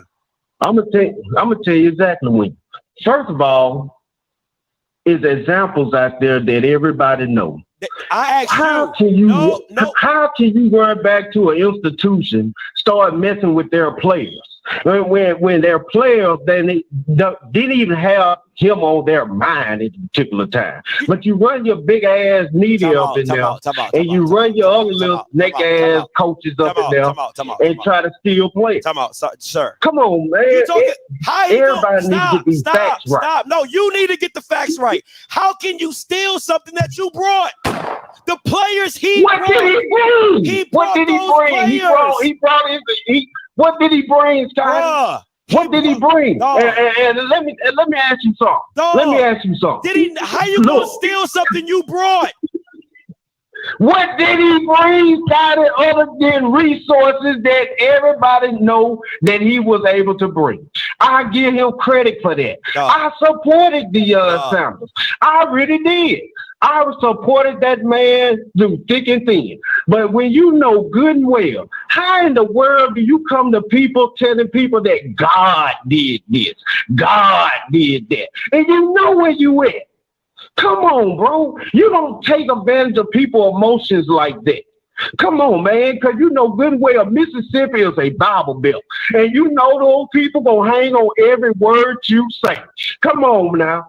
Come on, Scotty. Be real with that now. Come on. No, your true colors are coming out. You know, you're really showing. Yeah, I don't care. My true colors is what it is. I'm telling you what the man is. You come up here with this snake oil salesman ass shit, and you up here try to convince people to follow you. And when people start believing in you and really want to show you, your family love, protected y'all no matter where you was in Jackson, and he know that, and then you come back and but the point is, you dog the fan base that love the hell out you. I don't understand it. You dog them people. You treat them like they shit beneath your feet. Come on, bruh. Come on now, Scotty. You know good well that man did that. Sir. Okay, I just need listen to me, because I need you to answer a question. And I don't need you to go off on a tangent. How can you steal something that you brought? Listen to me very carefully. I don't care about the mud throwing. I don't care about none of that stuff you're talking about. Listen to the question I'm asking. How can he steal players that he recruited to Jackson? Make that make sense to me. He recruited them. You think he the only one helped recruit those players? You think TC didn't have a hand in helping recruit players too? Okay, that's a valid point. So TC. Come on, man. That man couldn't do it by himself. Listen. Stop talking. Listen. That means TC Taylor has an opportunity to keep him, and Deion has an opportunity to get him as well. That's so he can't steal something. But Bobby, not Bobby, but I'm sorry. But Scotty, at the same time, it's the way you getting the players. Is it legal? What do you mean? It's part of that's how college football works. No, Scotty. It's certain things you go through to be able to get these players. You don't just go get players just because just because you can do it all willy-nilly. You can't do it like that. It's rules in place for stuff like that, Scotty. The man set up there breaking every rule in the book. How in the world you keep coming to that school trying to take and make it so bad? It's players that he didn't even recruit. TC recruited these players, and he coming out the TC's guy. Come on, man. Come on, bro. It's okay, bro. It's okay. You're going to get over it one day. Thank you, sir. 6752, you the last caller. Hey, caller, you live. Yes, Scotty. What's up? Scotty. Yeah, look, I've been listening to your show and enjoyed it. But let me say this. When we talk about Jackson State and Deion and who's throwing mud, you know, like you said about Jackson State fans, they may be 60-40 one way. Same with Deion fans. What fans say is one thing. You got crazy people on both sides. Agreed. We're talking about, when we say Jackson State, I'm talking about the Jackson State administration, the president, the athletic director, people that officially represent Jackson State. Now, when they say stupid things, or if they come at Deion in a certain kind of way, then yes, I think it's fine to say Jackson State said this, or Jackson State came at Deion. But not from a fan base. Fans are going to say stupid things. And so Deion does have a platform. Most people don't even know who Jackson State president is, or who he was, or whatever. But Deion has such a platform that when he says something, he needs to say, well, number one, I don't understand when people divorce, so to speak, they go their separate way. I haven't kept up with it maybe like I should, and maybe Jackson State has come at him in a certain kind of way. But from what I've seen, they haven't. I haven't heard the president say anything about Deion. I haven't heard the athletic director say anything about Deion. And so, like I say, fans are going to say whatever fans say. And so, but I don't call fans Jackson State. I call them Jackson State fans, but they don't speak for Jackson State. They don't represent Jackson State. Well, they act like they do. I mean, you can't have everybody credentialed. You know what I'm saying? Everybody can't have an official Jackson State representative card. Well, Scott, I agree with that. But just let me say this. My sister, we on different sides of the fence of this thing. But she said some things that are crazy as heck. But I can't say that she represents Deion. Deion, I mean, you know, she say some crazy things. But it can't attribute that to Deion just because she's a Deion supporter, or she's not a supporter. Attribute to Jackson State things that officially come from Jackson State, things from Deion that officially comes from Deion, or someone that represents him. That's fans are going to say anything. It's just like in politics, presidential elections. You talk about Donald Trump or Biden. You know, you're going to have crazy people on both sides. But because someone, Biden, for instance, said something crazy about Biden didn't say it. You can't hold Biden responsible for what some of his supporters say. You can say he's got crazy supporters, but you can't hold Biden accountable for that. Nobody, listen, I agree with you. I wholeheartedly agree with you. But you can, did we not hold Trump accountable for a lot of the white supremacy that kind of brewed its face?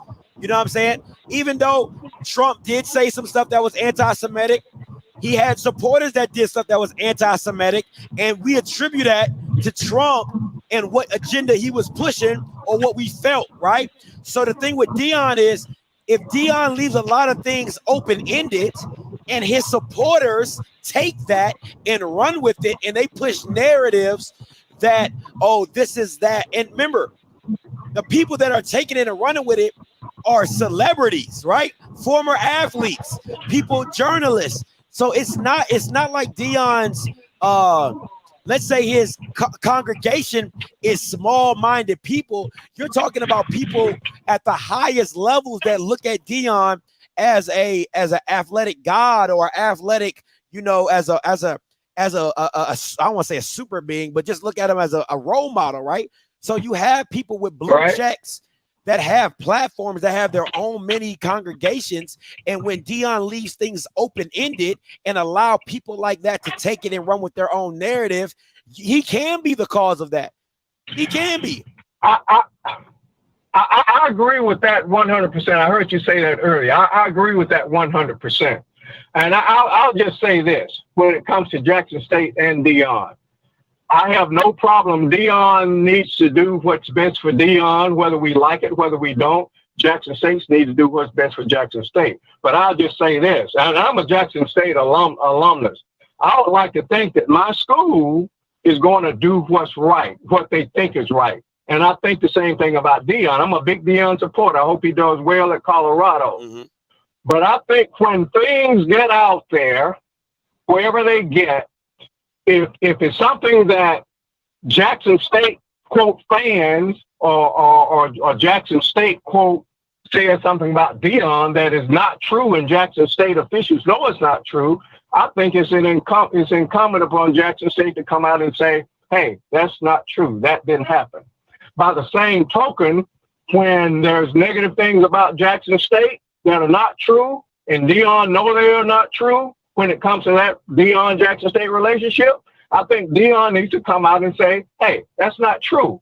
To me, you don't leave untruths out there when you know. All it does is foster hard feelings and a lot of controversy and whatever. And we don't need that. Deion doesn't need that for him to do what he needs to do, and Jackson State doesn't need that. Let me say this. Like, just do what's right. I listen. I 1,000% agree with you, but let me just touch on this topic really quick.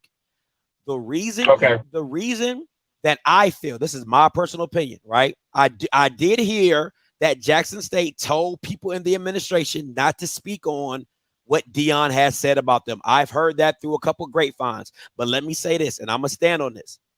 I believe that there's people within Jackson State that want to hold that relationship close because they never know when they might need Deion later down the line. That's why they won't have their section of Jackson come out against Deion. That's my personal opinion. That's my personal belief. Okay. Because I'll be damned if somebody got on here and said, Scotty said all HBCUs suck, or I don't give a damn who said it. I don't give a damn if it was Barack Obama. I'm going to come out and say that is not true. I did not say that. But if you know that you have an underlining agenda and you don't want to have a negative aspect or come against your guy, then you sit back and take the bullets. That's just my personal opinion. Right. Nobody has told me that, but I'm going to just say that's what I feel is what's going on at Jackson. Because if it was me and Deion came out and said we were stealing money, I would have went on a straight public tour. I would have went on The View. I would have went on Good Morning America. I would have went on the national news. I would have reached out to Roland Martin. I would have talked to everybody in the world that would have listened to me and said, Deion is a liar, and we got the numbers to back it up. We paid that, Bama. Yeah. You know what I'm saying? But if you don't want to be the bad guy, if you don't want to be a bad guy in the relationship, right? You just take the bullets and you just sit back and eat it. That's my personal opinion on that. All right, Scotty. No problem. Appreciate you. All right. Appreciate you, man. All right. Bye. Thank you for the call, sir. All right, Smash. What's up? Oh. What's up, Smash? Hey, Scott, I got a question. I know now, every time your ass say stuff about, y'all wasn't saying that when it was benefiting you, you know what I'm saying? No. I can't even come up with a damn argument for that shit. I didn't go to this thing, but I feel you on that. You know what I'm saying? It was good when he was doing it for you, but when he not doing it for you no more, it's a problem. You know what I'm saying? I can't argue that shit at all. It's like I can't. So you be slapping. I'll be like, damn, I'm glad I ain't a part of that shit. I would know for the shit. You know what I'm saying? For real, it's like every time I be trying to come up with argument, like I can't argue because the same thing. Like he was telling lies when it was good to go to Jackson. Now you know what I'm saying? He bashing them now. Like, I don't know. My thing is this. I think it is wrong if he is reaching out to players that he didn't recruit. Now, granted, it's gonna be hard to kind of decipher, who did he recruit, and you know what I'm saying, he was saying it's all good to come to HBCU, so those players may be a part of those players who took his advice to sign up for J-State, you know what I'm saying? But if he recruiting players that he physically didn't recruit, it's kind of going against his agenda. Now I didn't go to J-State, so you can't use that shit on me, you know what I'm saying? It's kind of he was saying when he was there, but it's like you want the players to go to HBCUs and not players starting to go. And you trying to take them, even the ones that you didn't recruit, that's kind of fucked up, you don't think? No. You know why I don't think that? Is because Deion's been he's been double talking the whole time. So what's new? You see, like this is my thing, right? You can't pick and choose. With Deion, it's like like the one thing that I'm telling you, the one thing that bothers me about Deion is he doesn't stand on anything. The only thing he stands on principally is the Bible, right? God. That's the only thing that we know day in and day out. Deion's going to preach the same message, right? Everything else, it just comes as it comes, right? If he got to tell you to come to HBCU because of the culture, we try to change the fact, we try and do this, and then he tells you to come to a white school because we trying to change the culture, we trying to win, we trying to do something that ain't never been done before. That's Deion. Ain't nothing new. That ain't new. So it's okay because he never told you he wasn't this kind of guy. He never said I wasn't shiesty. So it's okay. Yeah, it's okay. Open ends. I don't agree with that shit, Scott. That's whole shit. I don't like that. Like if that's what it, because I've been seeing it on a lot of these blogs and YouTubes and shit. They're like he's recruiting players. Because I would like you.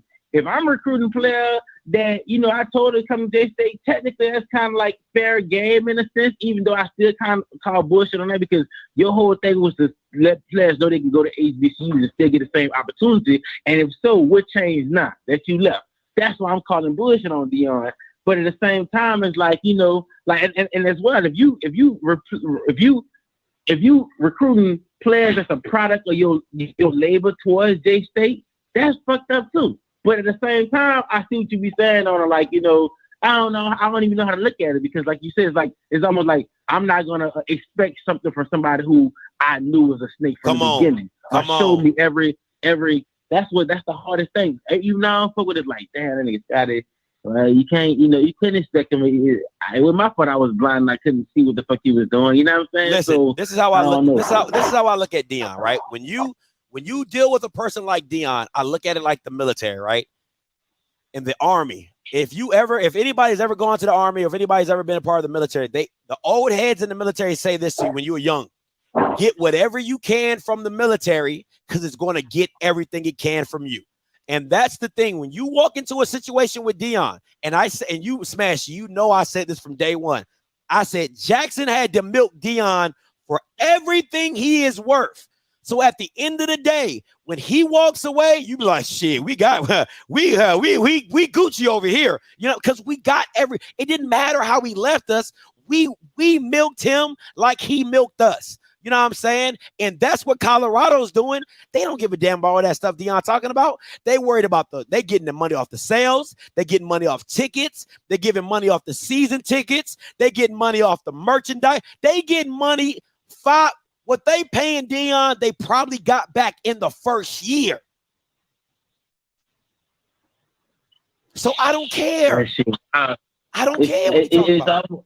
It's almost like, what I'm saying, like, damn, like, is y'all fault that y'all didn't use him as much as y'all should, as much as you use y'all. Like, it's fucked up. Like, I see it from both sides, but I just don't like that if he is recruiting players that he didn't even recruit, it's gonna be hard kind of say he didn't recruit because those players you can want to argue those players are only coming up for him anyway. You know what I'm saying? Like, it's so messed up, bro, but I definitely get what you're saying. He ain't never gave you no promises. It's like, I don't know. That's one of those conversations I think is last thing. You hit the nail on the head too, because I'd have been in a lot of situations like when Deion left, there's certain people in the JSU camp that ain't gonna speak out. Now y'all can speak out if the fuck y'all want to, because I know push on the shove, if he have a moment in 5 years, I want to go back to HBCU. You know what I'm saying? Yeah. Those people who wouldn't say nothing, you know what I'm saying, might be the people of good grades if you do return. You know what I'm saying? So like that's another thing. People, I don't know, man. It's all over the place. Let me say this. I've been trying to come up with. Wait, let me say this. I'm gonna drop. Jackson State fans ain't gonna say this, but I'm gonna say it. There's a lot of people that are currently on the Jackson State staff that wanted to go with Deion, and he said no. So it's just real, like, you know what I'm saying? Like all the people that they talk about guard the yard, like it's real funny because if you would have had the opportunity to go to Colorado, you would have been there. Just saying. You say that too. You bring up that shit about Neely. My thing is, like, I'm gonna say, I don't give a fuck. When I seen y'all talking about this shit and everybody talking about it, I'm like, is his access over there as what we think it is for him to be wanting to come back to cover Jackson State? You know what I'm saying? Because I do numbers all day, Scott. I'm looking at the numbers he making off that shit. I ain't saying he don't need to cover Jackson, but like you really don't need to. But my thing, I don't think that shit is good as he probably thought it was. So that going into exactly what you were saying. Like, he probably say you come visit or some shit, you know what I'm saying? But it ain't guaranteeing you nothing. But I see it. It's just fucked up all around, man. I feel sorry for like I feel sorry for him, but I just see like it's fucked up. But yeah, but all right, my time's got it, bro. Hey, no problem, bro. Appreciate the call, Smash. 58.99 coming to you. Hey, caller, you live. Yeah. Hey, how you doing? What's good? What's your name? It's just too much. Our community will never advance and enhance itself. There's too much jealousy and envy within our community. Deion Sanders was a breath of fresh air to HBCU. Yeah, the coach was there, but it was dull. He came and shined it up and was glowing all over America. I mean, Grambling was the only HBCU people knew about it, but Deion made Jackson State 10 times more famous than Grambling.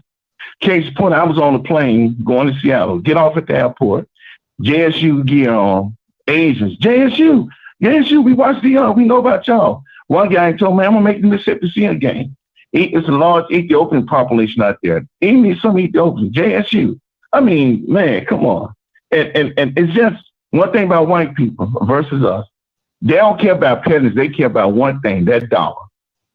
That green dollar. And here, the gentleman that's over the Celebration Bowl kind of alluded to it. He said Nick Saban is the coach of Alabama and the coach of Georgia. They presidents don't worry about who's famous in them.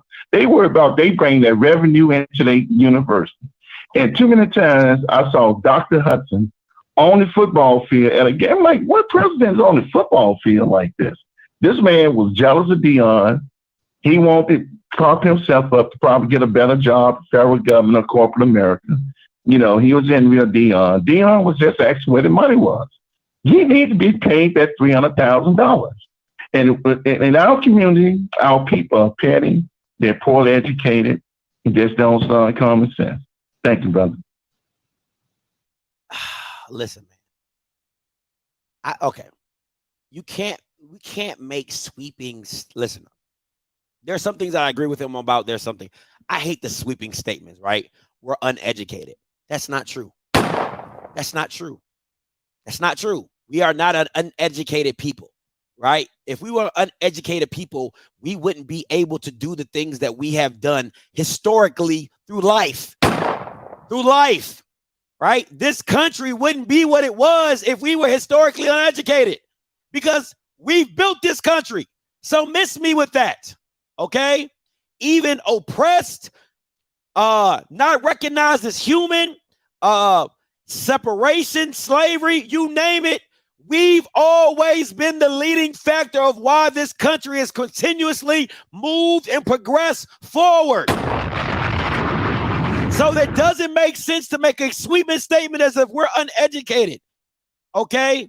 No, that's not true. Now, what I will agree with is this. Was HBCU football dull? Yes, it was. You can get mad at me. You can say, Scotty, you a lie. You were dull. You were the trophy in the back of the house that had dust on it that you brought out every now and again at a family reunion, okay? You were dull. You were dull. Deion walked in your house and said, man, you got this? Oh, you got this?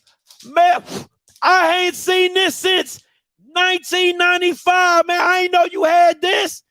Oh, man, retro is hot now. You not putting this on television? Oh, yeah. Hey, man, let me borrow this for a minute. I can show you what I can do with it. Let me show you what I can do with it real quick. That's what Deion did. That's what Deion did. So miss me when you're talking about you were dull. And if you can't even accept that, we're at a disadvantage.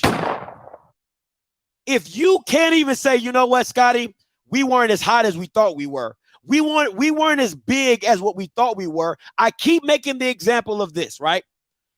You guys were Bun B and Pimp C, right? You guys were Swisher House. You guys were the Underground King. You guys were Chopped and Screwed. And it wasn't on a national platform. It was in a local market. It was in a local market. And all Deion did was put you guys on a national platform and say, hey, man, ain't this cool? So if you can't even accept that, we can't go no further. We can't go no further. You got to accept that. Yeah, go-go music. Exactly. Go-go music. Half of you Bammers in the chat don't even know what go-go music is. You know, it's local to the DMV. So, yeah, exactly. 9762 coming to you. Hey, caller, you live. What's going on? What's going on, Scotty? What's up? I'll say this, man. And I think, okay, so now I'm not going to lie to you. I ain't think Deion's going to leave like after 2.5 years. I was thinking, you know, maybe like after this season coming up, he'd be gone. But all that, you know, being said, you know, you're absolutely right. Jackson State was not on the map, you know. Didn't nobody really know too tough about Jackson. I got friends up there in the DMV, you know, got folks wearing Jackson State memorabilia up there, you know. So, yeah. Now, on the flip side of that, Prime that got up there to Colorado, can't pray, trying to bring the HBCU culture to Colorado, you know, and I guess it is what it is. But anywho, you know, that's all I really had to say. You know, people just need to quit tripping. You know, the man gone, and just, you know, just move on. But I'm about to get in this barber chair. I'm gonna hit you up later. I appreciate it. Nobody said you was irrelevant. I didn't see what I'm saying. You see what I'm saying with people? Like, that's how I have, like, you have a hard time hearing. I didn't say you were irrelevant. I said you were dull. That's what I said. I said you were dull. I said you were a niche market. Listen, I have family in Texas. That's why I'm using Texas references. When I would come for the summers down in 06 and 05, Mike Jones and Swisher House, they were hot. Ain't nobody in Maryland was listening to that. It was in Texas. It didn't mean it didn't have a buzz in Texas. It just wasn't national. That's all I'm saying. And if you guys can't admit that you Bammers weren't national, you're smoking crack.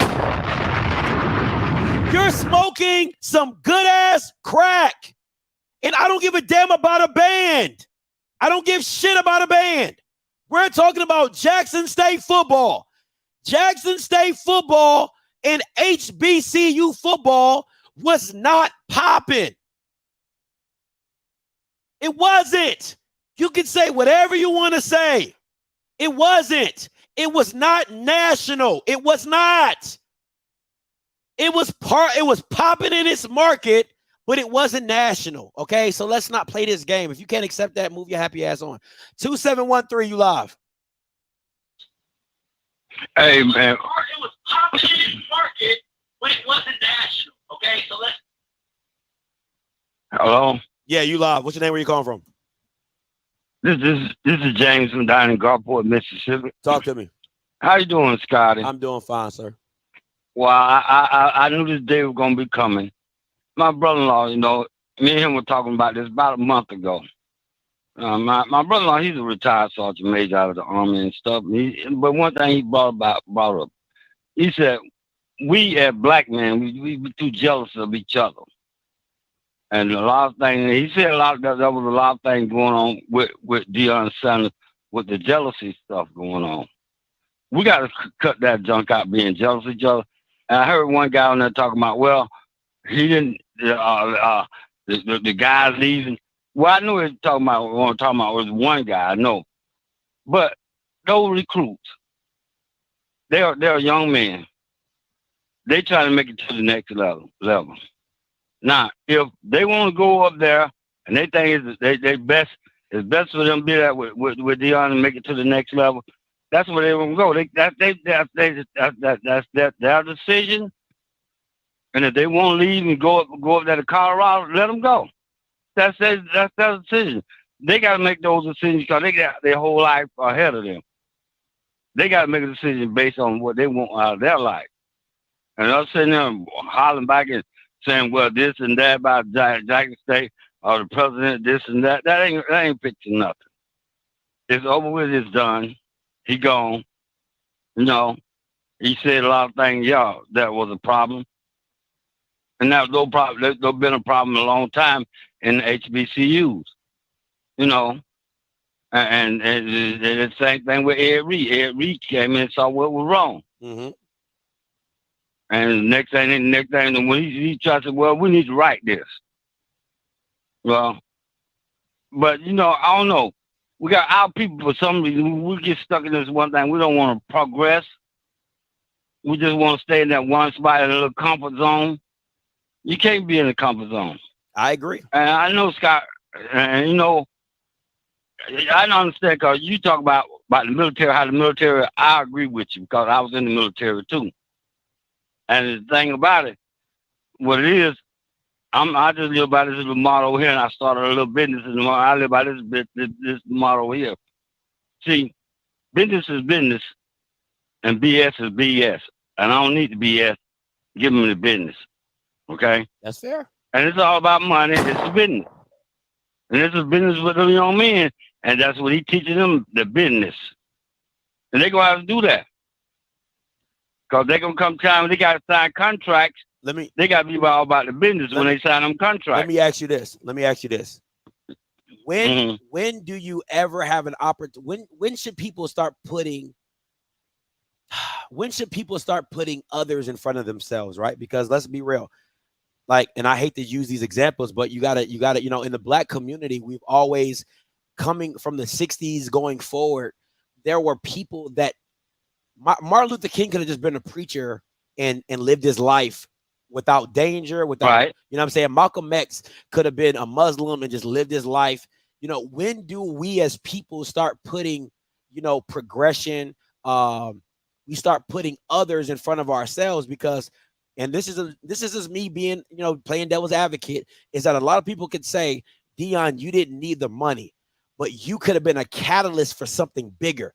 You could have been a legacy changer. You could have gone down in history as probably one of the most influential coaches ever, of just what you had done for HBCU football, the culture of HBCU, and probably where you were going to take it.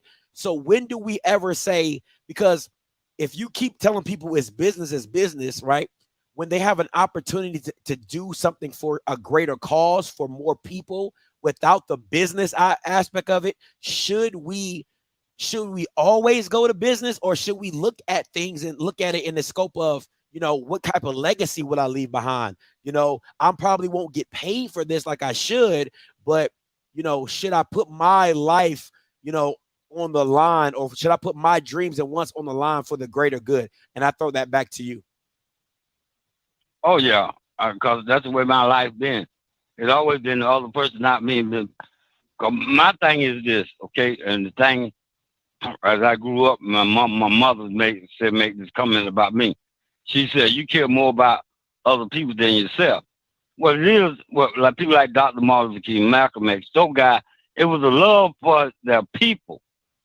It was a love for their people. That's what it does. It is all about brotherly love. But when you ain't got that brotherly love going, and if you got brotherly love, then you can always come together. And you got to worry about it, because you know that man got your back. You know, and the thing is, when you got a vision, then you got other people going to be with you in that vision. But while you trying to perform that vision and trying to help other people, there's other people that are going to be jealous of you. Okay? Like, I was sitting there watching one day, I was watching this thing. Here, Martin Luther King. Martin Luther King, a lot of people don't know about that part of Martin Luther King history. You know, I grew up with Martin Luther King came to my hometown and were put in jail down there. And it was all about the buses and stuff like that in Albany, Georgia. And I think Malcolm X mentioned this in his one of his speeches. And there was one guy that was in jail with them. And this black man had almost like they thought he had lost his mind or something. And so the other people with Martin Luther King were convinced, you go ahead and ask them to release you, because they're going to let Martin Luther King go. Martin Luther King said, no, I'm staying here till all my people come out of here. You let all of us out at the same time. But that same guy later on, I heard that, listened to that speech by Malcolm X when I was in Korea. And I came home, I just wanted to find out who that person was. What like that. And I found out who the guy was that lost his mind in that jail. But it was the perception that they were worried about. Martin Luther King wasn't worried about the perception. He was worried about the mission.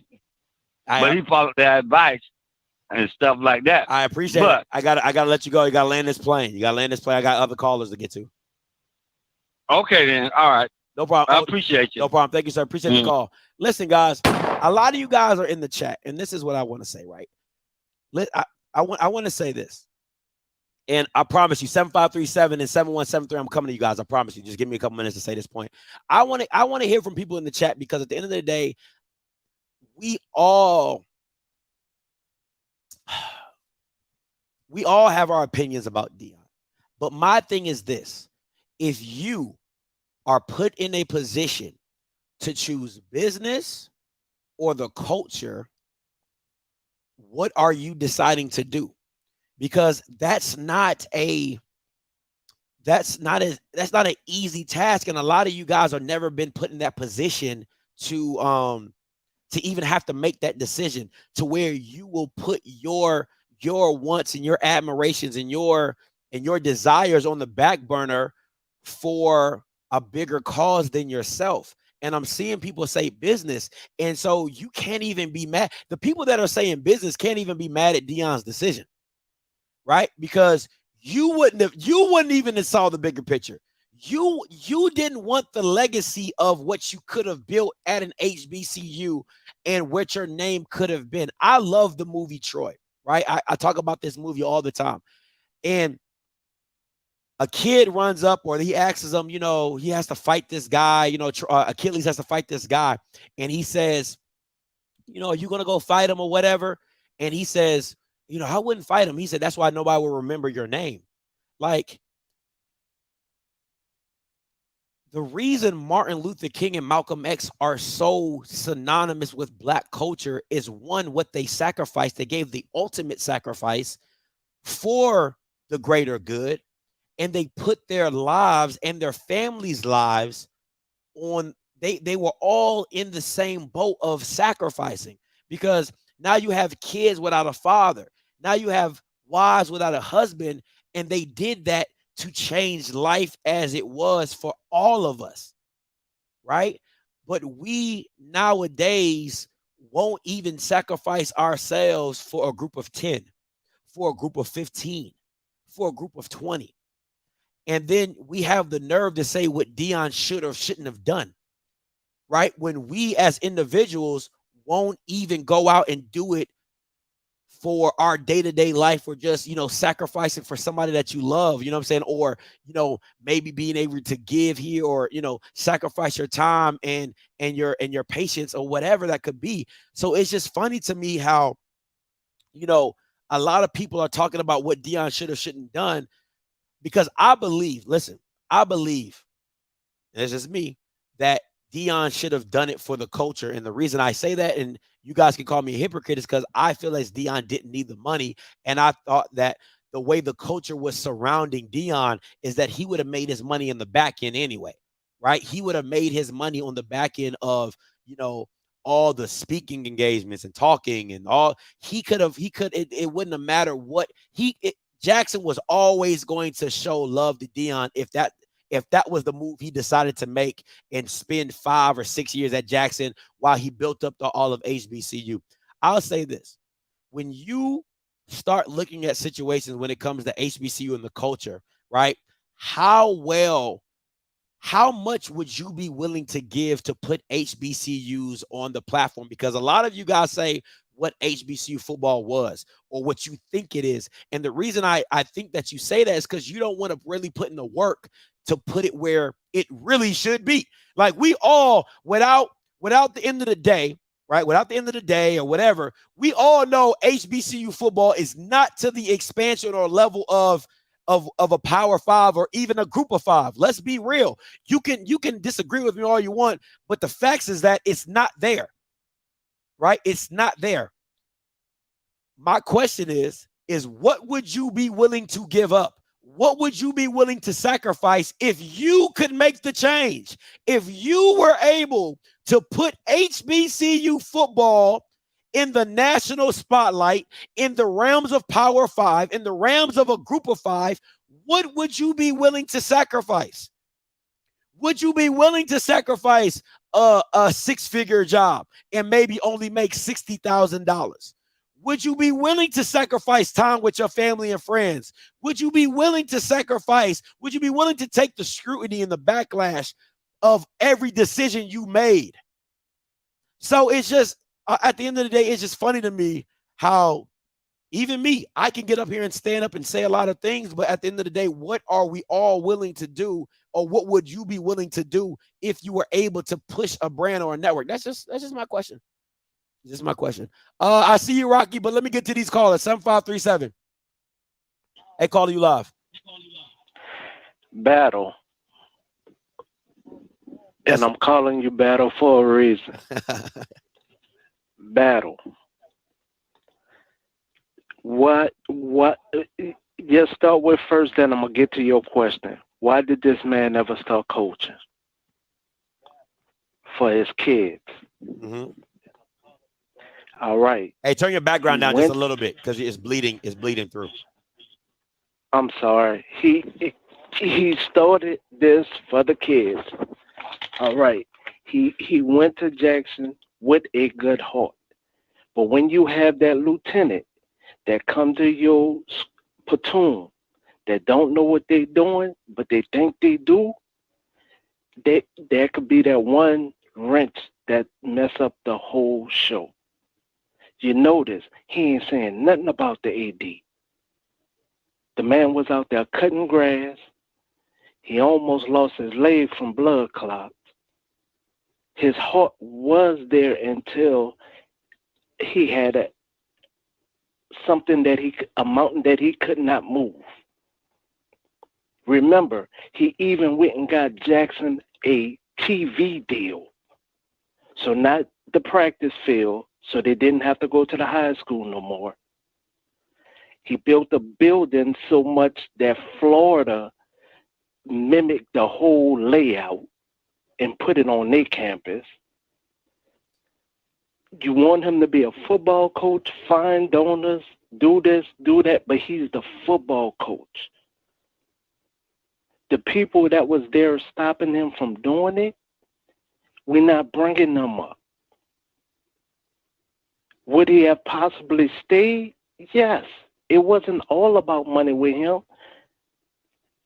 What football coach cut grass when the groundskeeper said that they don't want the job no more? What football coach you ever seen cut the grass? That's fair. Just be honest, Battle. That's fair.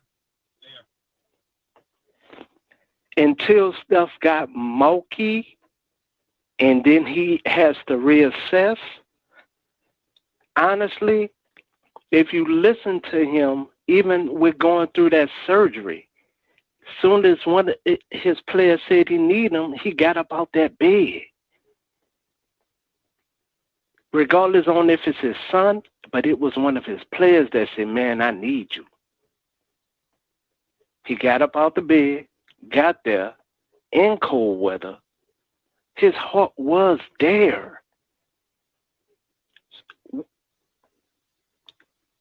It's a separate issue with the Neely situation, and I'm sorry I paused.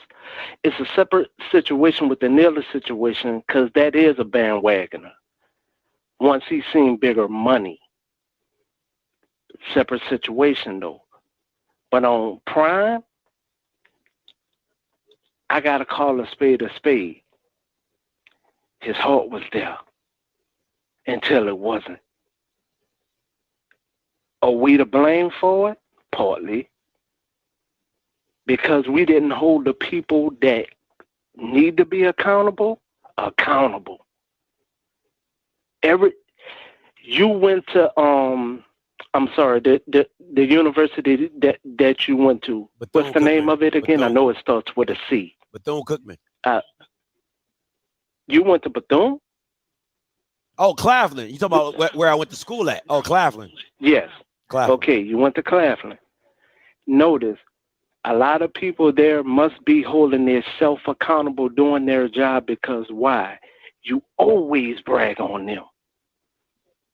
How many people that claim to be their heart, blood, sweat, and tears in HBCUs don't even talk about their school? Don't even bring it up. Why? Because of the way that they was treated while they was there. It's not about the culture. It's not about the step shows. It's not about the band. It's not even about football or basketball. They don't bring it up because why? The way the administration or the professors treated them while they was there. That's fair. HBCU, we should be saying it with our chest and our heart because a lot of our players should be by us. We should have the bigger deals. Why? Because we're the workforce for these PWIs. All right, you gotta land this plane. That's us. You gotta land it. So, understood. His heart was there till it wasn't. That's all I'm saying. And we all need to stop acting like the ex-girlfriend. That's all. I appreciate it. Thank you so much. I'm gonna go 7173. Then Rocky, I'm coming to you. Then 1410, I'll be coming to you. 7173 coming to you. Hey, caller, you live. Hello? Yeah, you live. Yeah, I was going to say one caller, I didn't get his name, but he made some valid points about, the angry fans. But my question to him is, how many times have you seen Jackson State fans get mad at Deion for something that Deion has not directly said? Whether it was Uncle Luke's statement, whether it was Warren Sapp's statement, no matter who it was, they said it was from Deion, even though Deion never said something. In fact, Deion stopped talking about Jackson State until today for like a month and a half. So you got to add that in too. Hold on. Now, when people talk about... Hold on. Let me stop you. I've been trying to let people ride. I've been trying to learn, but Lucas said, Deion told me. Like, he be like, Uncle Luke says Deion told me. Like, you can't like abolish that fact that Uncle Luke will say, No. Deion told me this. No, that's fair. But that's fair. But okay, bring up Warren Sapp or other people who said something and they act like it's from Deion. I give you Uncle Luke. What about all the other people that say something for Deion and they act like it was from Deion's mouth also? Listen, man, let me say this. I'm gonna say this. When Shannon Sharp, Warren Sapp talk about HBCU issues, when they have never, I don't want to say, okay, let me take Shannon. I'm gonna take Shannon out of it. But Warren Sapp, when Warren Sapp talks about HBCU issues, when he's never talked about it before, where is he getting this from? He's either getting the narrative from Deion straight from the horse's mouth with a phone call, or he is overhearing what Deion has said in an interview and anything like that, and then he says his opinion on it. So there has to be some culpability towards Deion. Okay, but even if he told Shannon or them that doesn't mean that Deion asked for it to be disseminated to the masses. You need to check your boy. Like, if you tell me something and I tell the people, you can't check the people. You got to check your boy. Hey, bro, why you say that, man? That's fact. You got to keep that between me and you. You know what I'm saying? So go ahead. But continue. And then for the people who's talking about Jackson State was this and that, just talking about football, Jackson State hadn't won a SWAC championship since 2007 before Deion got there. They haven't had a quarterback like Shador, and I know Shador not a world beater to some people since Casey Terrio. Hey, listen. So I'm sorry. I gotta listen. That boy Clark Kent. I've seen some old videos of Superman of Kent. No, I'm saying since them. Okay. Since Kent and since Terrio, Shador has been the best quarterback since those two. Okay, so yeah, I'm about to say don't just skip over Shador like he the shit bread. Like KCO was a bad white boy, and Superman was cold.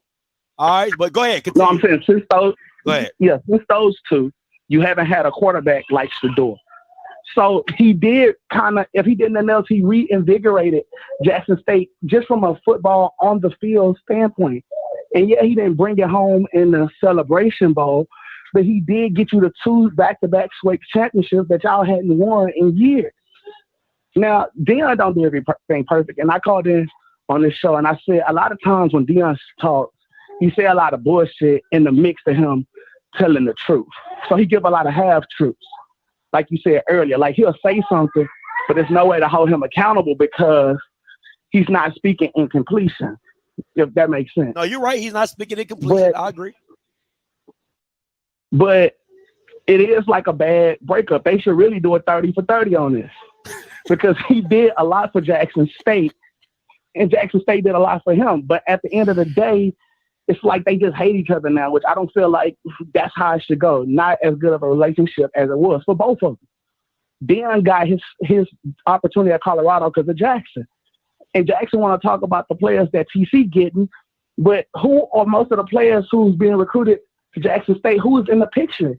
Travis Hunter. And who brought Travis Hunter to Jackson State? Deion. So you got to give Deion the credit for at least changing the mindset of some kids to bring them back home to HBCUs.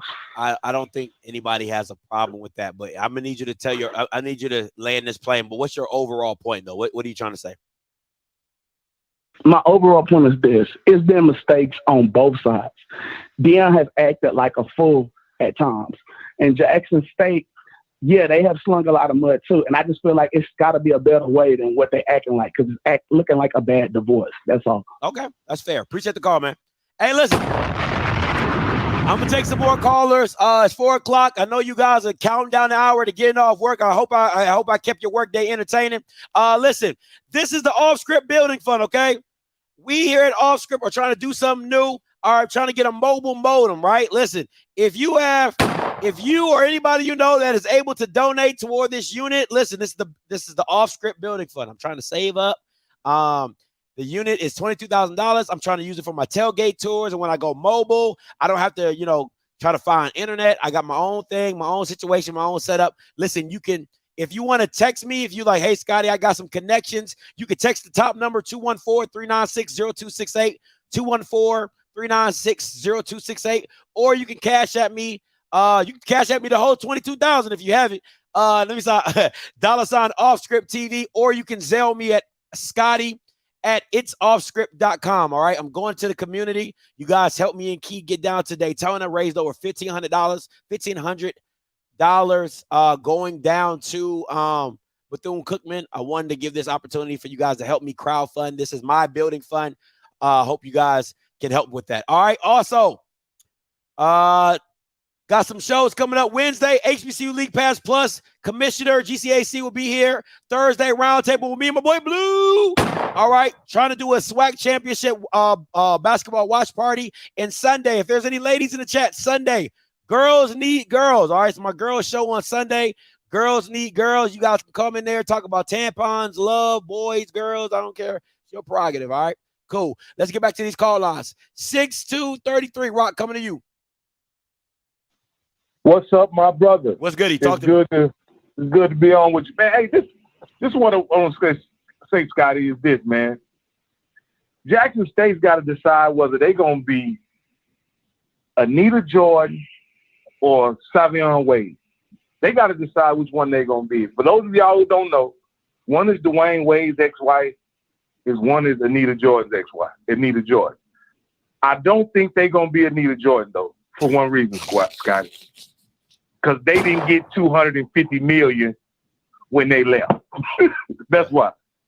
That's why you don't hear Anita Jordan bad mouthing Air Jordan, his airness, or anything like that. Because when she was married to him, she got all that you could ask for in that marriage, which is $250 million. Unfortunately, they are more like Savon Wade in that when they were married to him, they didn't get enough, and she even lost the kids. So she ended up homeless, holding up a sign in Chicago asking for help. And that's what Jackson State seems like now, right? They seem like they upset, so upset that they didn't capitalize on the opportunities they had when they were with Prime. They could have done so many things to make their future much more bright, capitalize on his celebrity or whatever. But they were so happy that he was there, they were just cool with being used as his platform while he was there. And now that he's gone, they upset that he's taking his fame and his platform with him. And that's unfortunate, right? Because I think Jackson State is relevant now. And they can continue to be relevant in the culture, but they have to make an effort to be, and it doesn't seem like to me that they're doing anything different now that Prime is left, man. They just continue. They've gotten complacent. So again, man, I don't know what I really hope that TC Taylor can win all 12 games and the Celebration Bowl, so we could just leave Prime in the past. Because that's the only thing I can say. I think where they'll leave Prime in the past. If TC Taylor exceeds all expectations, wins the Celebration Bowl, and they can leave Prime in the past, and we don't have to go back and revisit this conversation and talk about, what Prime meant, the Prime era. The only way you can move on is if y'all truly move on. And I'm gonna ask you, can they move on if TC Taylor fails? I'm not gonna let him move on. I'll tell you that right now. I ain't even gonna hold you. If TC Taylor fails, I am going to wring their neck every day. Every day, I'm gonna wring their neck. I'm like, hey, Deion wouldn't have done that. I'm gonna be the girl. Like you got your little group of girls or whatever, and you got a new boyfriend, and they be like, Jimmy wouldn't have done that to you, girl. Like that's exactly. I'm gonna be that person. I'm gonna be like, Deion wouldn't have lost that game. I'm gonna just tell y'all like right now, I ain't gonna hold you. I'm gonna twist that knife so deep, you ain't even gonna. Yeah, they ain't gonna know what up look like. So I'm gonna do it. They might not do it, but I'm a damn sure do it. And this is for my people who be like, oh, you guys talk about Deion too much. It's not about it. Listen, for me, it's not even directly about Jackson State anymore, right? It's HBCU, right? When Deion didn't say nothing specific about Jackson State in his interview. He said business, and I've been preaching business to all HBCUs. That has nothing to do with Jackson State. That has a part of it, but Bethune-Cookman needs to do better business. Alabama A&M needs to do better business. Alabama State need to do better business. Everybody needs to do better business. Texas Southern, Alcorn, Grambling, the SWAC, MEAC, South Carolina State, they all have to do better business. So when Deion says that, people are like, oh my God, it's Jackson State. No, you guys just only focus on Jackson State. Me, I'm talking HBCUs need to do better business, but that's just my little 2 cents. And again, this is the last thing I want to say. What's happening with the social media of HBCU sports programs? Why didn't they at least take that part of the Prime blueprint and proliferate it throughout the entire HBCU landscape? Like, I don't understand. Like that's the one thing that frustrates me is that you can go to these sites, you can go to these Instagrams, and they haven't posted in months. Mm-hmm. Prime showed you just what he can do with posting and create content, and it made Jackson State bigger than life.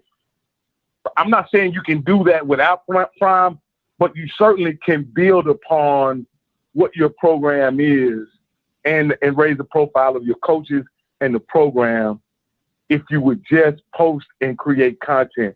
Why isn't that a thing in HBCU culture? I don't get it, man. Scott, thanks for letting me call, bro. Hey, anytime, Rock. Listen, man, this is an excuse. You don't need, listen, there would be no Bucky without Deion. Like, y'all guys are idiots. You guys are such idiots. It's the same thing I say about the pregame show, bro. You're not watching any of that without Deion Sanders. So it's not even about Bucky. Yes, does Bucky do a great job of getting the moments and uploading them fast as hell? Absolutely. But nobody would be watching that without Deion Sanders and Shedeur Sanders being the instrument that pushes it. It's self-promoting. It's self-promoting.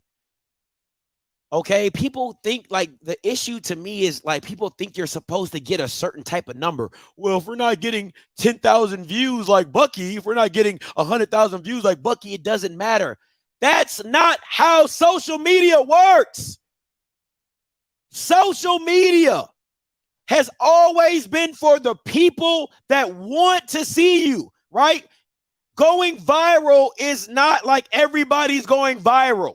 That's not how it works. Is that you create content for the people that want to see you. So if you stop thinking about it in the sense of, I got to reach the person in Montana, and you just say, hey, let me reach the market that I already have. That should be the mindset. That's what it's about. How can I, like the guy from Jackson State, right? The ASPV guys or whatever. He's telling a story. Now, do I agree with that content all the time? No, I think there needs to be raw footage that needs to be shown. But it's like the guy, it's like the AD from Alabama A&M, Dr. Bryant. Like he has he comes on and says have a Bulldog Wednesday or Bulldog Thursday. Like he's promoting to his audience. You promote to your audience, right? Do I think that Alabama A&M needs to do a better job of getting back to what they did last year with Juice and going around asking questions? Abso-freaking-lutely. Because there are new players and teams that you don't know. Should Coach Maynard still be riding the pink scooter? Abso-freaking-lutely. Abso-freaking-lutely.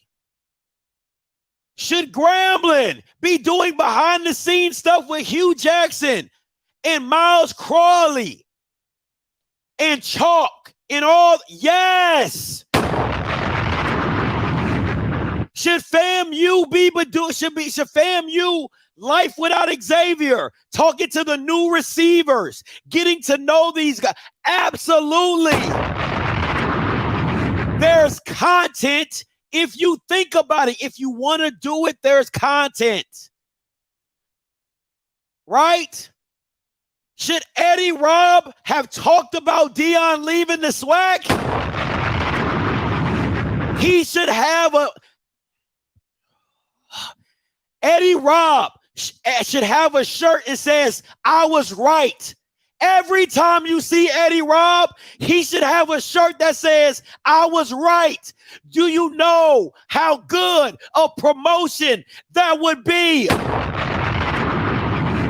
You guys don't want to do shit because you're lazy. You're lazy. You're absolutely lazy. That is the issue in HBCU media. You're lazy. If I was the media team on Alabama State, he would have a mug that says I was right. He would have a shirt that says I was right, and we would never talk about it. Every time you see Eddie Robb, it would say I was right, and we wouldn't even have to talk about Deion. We'd be talking about football, or we'd be talking about something else. But you know the inside joke would be that I was right. I would make him a towel. I would make a towel that says I was right, or like a flag that says I was right. And everywhere he went, that would be the subliminal joke that I was right. Come on, man. Jesus.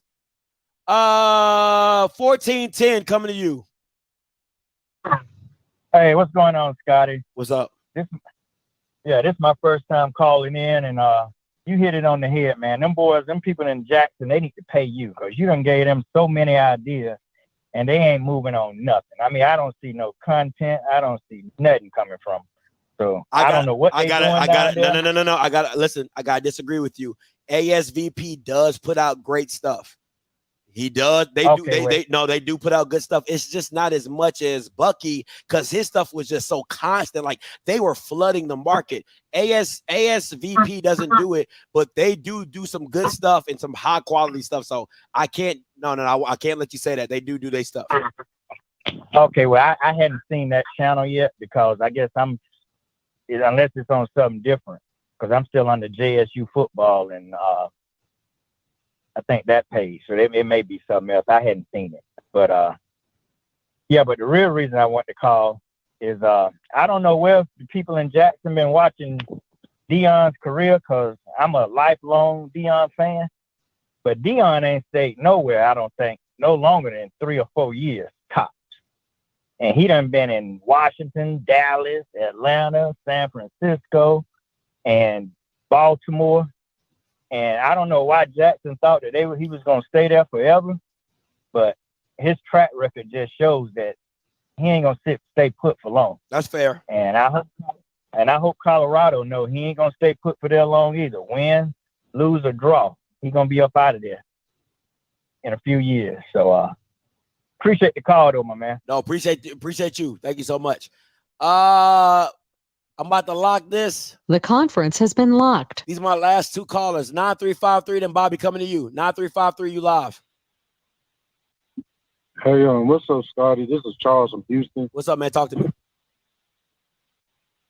I want to ask you this. Do you think it would have been different if Deion went to school like North Carolina A&T, knowing their kind of vision, they move into a different conference, I believe the CAA? First was the Big South, and now they're in the CAA. They want to be competitive in pretty much that avenue. I think North Carolina A&T's mindset, we kind of want to change HBCU culture by competing in the area where people don't believe in us, which is a PWI. If Deion Sanders goes there, let's say they get into the playoffs, right? They get notoriety. They be in national TV because they'll be the first HBCU to pretty much go to the playoffs, possibly make a good run. I don't know if they'll win it against teams like North Carolina State or South Dakota State, but they'll make good press conference. Deion leaves. I think North Carolina A&T will kind of build off that momentum. They wouldn't trip as much as, I would say, Jackson State. They were just kind of waiting for somebody to kind of like come and revamp them. Let me ask, in a way. Let me because you're kind of going around in circles. Let me say this. I agree with you. I think if he was at North Carolina A&T, I think this would be a totally different beast because their aspirations to go Power 5 and how they're trying to go there. I think they would have been on board with whatever Deion was trying to do and to get them to a FBS level. So I agree with you. I think if you would have went to North Carolina T, it would have been a different situation because one, they would have been in the playoffs. Now would Deion have liked that? Probably not, because they weren't getting paid to be in the playoffs. They had to pay to be in the playoffs. But if he had the team that he thought he would have and they could make a run in the playoffs and maybe be a national championship, I think he would see that as a benefit. And then on top of that, I think if they had a 2 or 3 year plan, yeah, man, they could probably make that jump. I think it would be a little different if he went to North Carolina T. Because they already have the mindset to try to do that. So I agree. Yes, sir. Yeah, because I was just I guess I asked that question like, how was I to say? Would it have to be a school like North Carolina A&T in a sense with a bigger vision in order to take HBCUs to the next level? Yeah, I mean, it's like this. If your vision is, you only can go as high as the visionary, right? Because at the end of the day, Deion, like he said, Deion is he's only a football coach. So if the president of the administration doesn't want to go there, or he doesn't feel like they want to go there, then they're not going to go there. It's only so much Deion can do. But if the chancellor of A&T has the vision to go to FBS and they partner with Deion to make that vision happen, I don't see why they couldn't have done that. If I'm being honest, I don't see why they couldn't have done that. Yes, sir. Yeah. Yeah, that's about it, man. Thank you, Scotty. Hey, no problem. Appreciate it.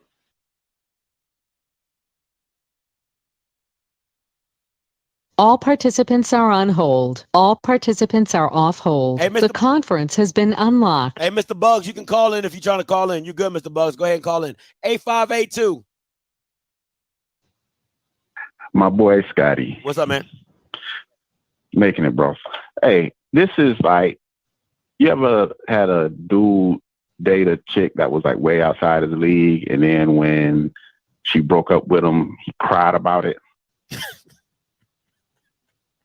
You know what I mean? Yeah, I've been there. Like, she used him for something. She used him, and then when she was done with him, she dropped him. Yeah, I ain't even gonna hold you. I've been there. Now, there has been some dudes that got used, but then when they got dropped, they were better off than they were coming into the situation. That's fair. You know, so JSU has to decide which side of the breakup they want to be. The side that, you know, is just distraught afterwards, or the side that learned from what they need to learn from, picked up some good tidbits, and moved forward. Because what you're dealing with isn't a fact whether or not he went to a HBCU or what his feelings were about HBCU. We're talking about somebody who is genuinely for the culture. Because a lot of the historical figures within HBCUs didn't all graduate from HBCUs. Agreed. But they were that down for the culture at that time, and they stayed. So we just have to find people that are genuine. You can't just go clinging on to people's shirt tails every time somebody wants to give you something. Like, stand on your own too. You know, and that's not a my school thing. That's everybody. That's fair. You know. But that's all I wanted to say, bro. Hey, no problem. Good talking to you. Hey, appreciate it always. Yeah.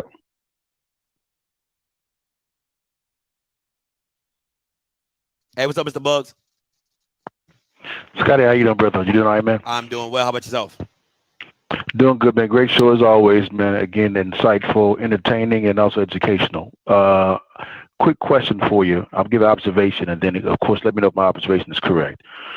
Whenever we look at a football coach, because the question was what you do for the business of the culture, right? Mm-hmm. So whenever you're looking at a football coach, you have a coach there who's coaching football, but he's also, and I think Mr. Campbell talked about this as well in the chat, there's also a business side to the coaching as well, because he's meeting with donors and things of that nature. There's a business side. And so can you really separate the two, the business and the culture? Because you're actually asking the football coach to do both. Would that be the right observation?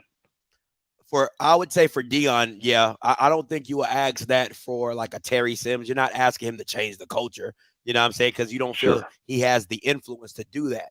But I think for Deion Sanders, for Eddie George, for Hugh Jackson, you know, those two somewhat so, but as big as Deion was, you're definitely asking him to impact the culture as well. Okay, gotcha. So if he's impacting the culture as well as the business side, there's two different communication styles in those two arenas. Would you agree? That is, I would agree. So if that is the case, why is the culture side really going hard in the paint when in a certain context, Deion is talking to the business side? Those two expectations cannot melt together. They have to be.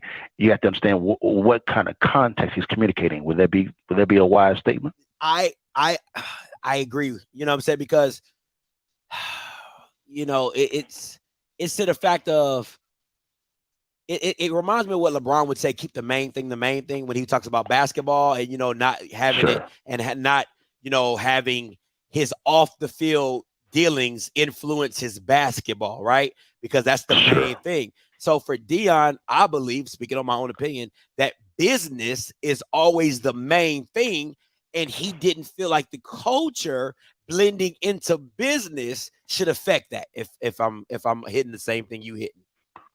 Okay, gotcha. So make sure you're on the same page when it comes to the culture.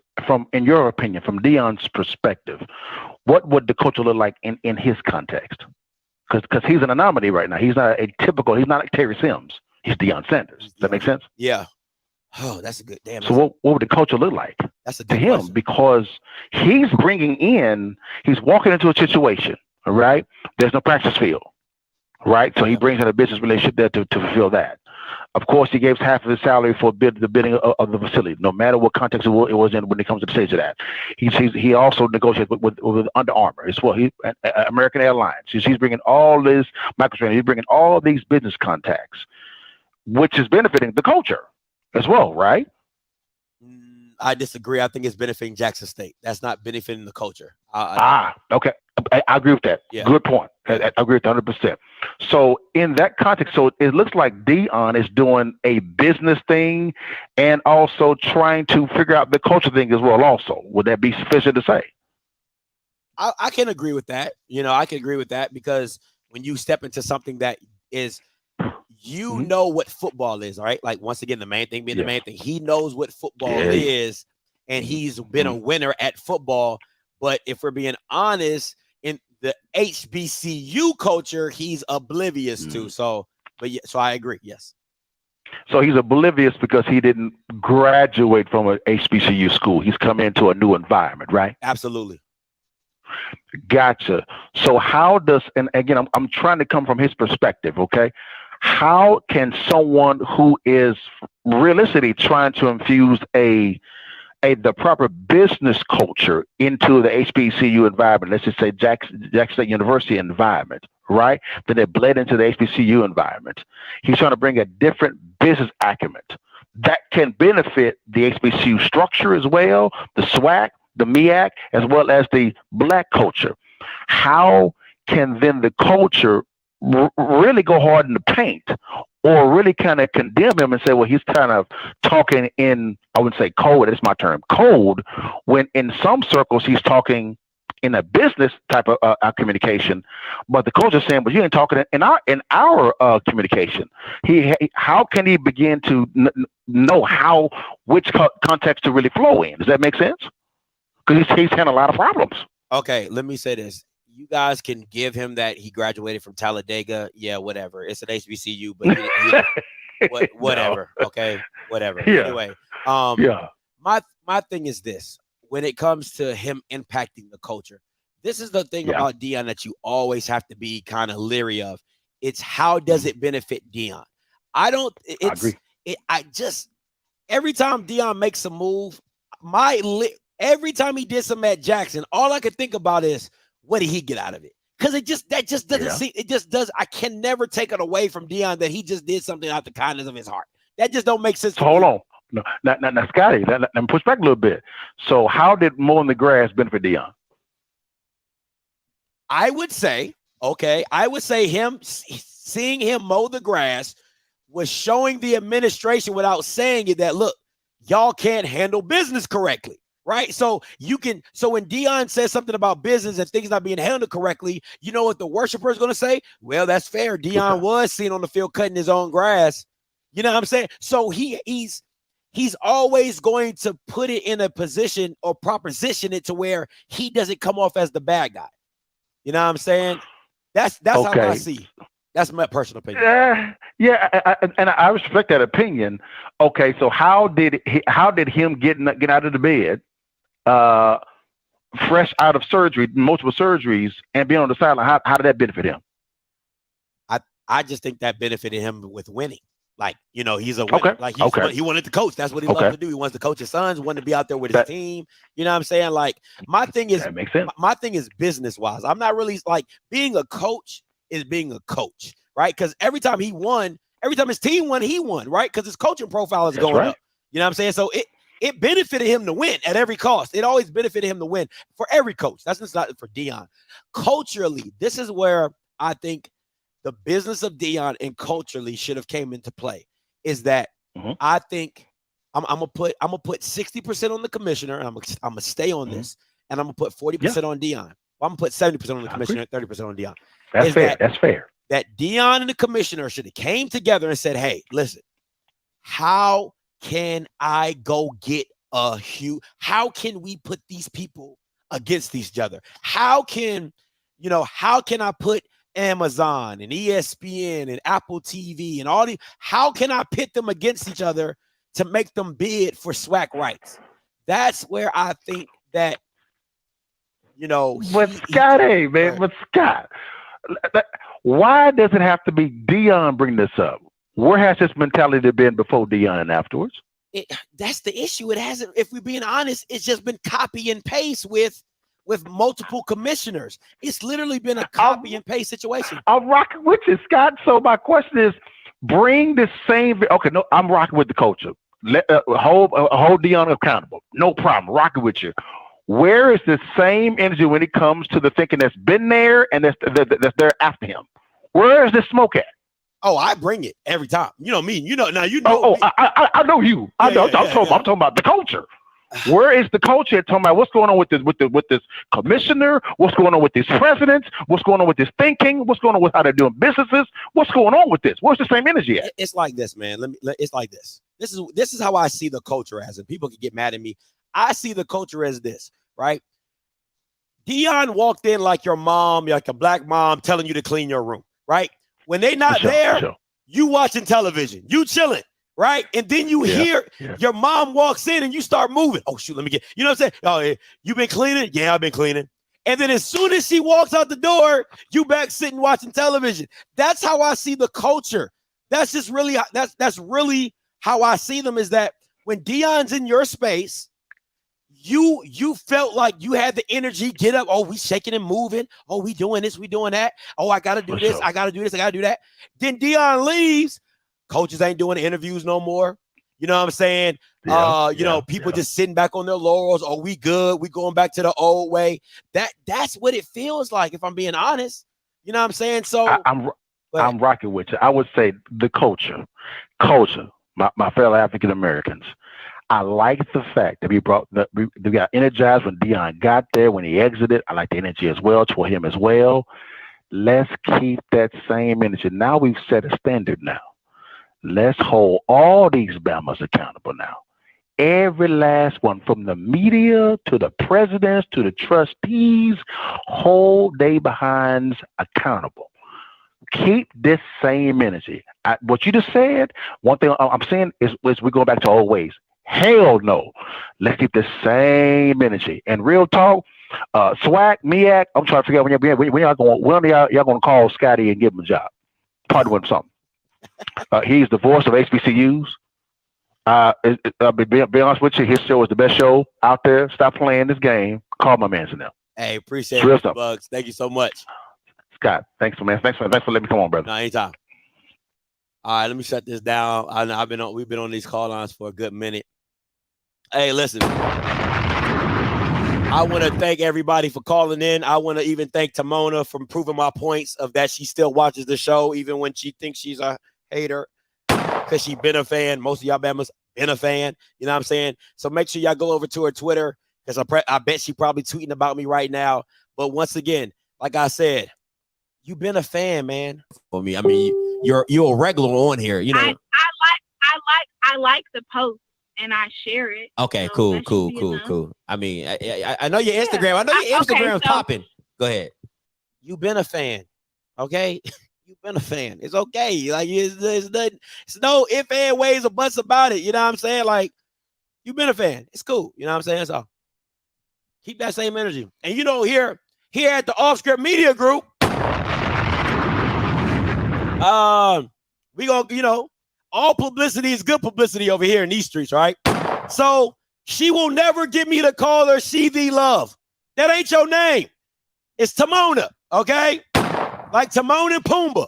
Timona, all right?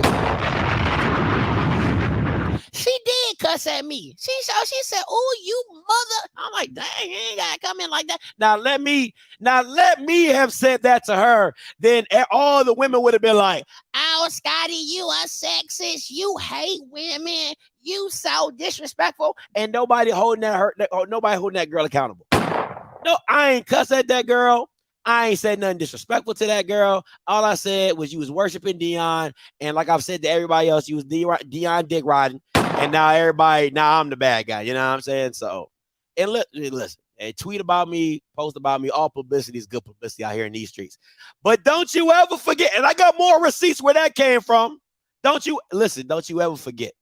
I hope you are. I mean, that's the least you could be doing for me. I mean, you're a regular on here. You know. I like the post and I share it. Okay. I like the post and I share it. Okay. I.e. use a fan. I'm gonna give you my GSBN laugh. Use a fan, bro. Use a fan. All right, but listen, I appreciate everybody. Oh, don't forget. Don't forget. Nah, y'all won't forget. Y'all know what that circle mean, right? That means she was a member. Don't forget. Don't forget. Don't forget. It is just what y'all don't forget. All right, don't forget. You know what I'm saying? All right, listen. Tonight, Afterglow show, 8:15, 8:30-ish. All right. We coming back, bringing that John Morant. We're going to talk about John Morant. Going to talk about Tyler Perry possibly buying BET. And we're going to touch on the Deion topic one more time. All right. And also, listen, got some shows coming up this week. Wednesday, 11 a.m. here, sharp. One of the co-founders of HBCU League Pass Plus and the GCAC commissioner who is partnered with HBCU League Pass Plus.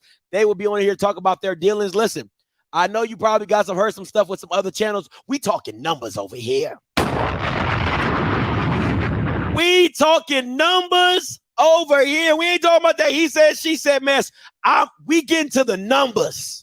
All right, to the numbers. All right, Thursday, me, your boy Blue, my boy Blue. All right, roundtable, talking NFL draft, talking the quarterbacks, from the top quarterbacks in the NFL draft, talking some of the combines, talking some of the combine dates and things like that of Isaiah Land and Mark Evans. We will be having a special guest who does HBCU draft, so you definitely want to tune into that.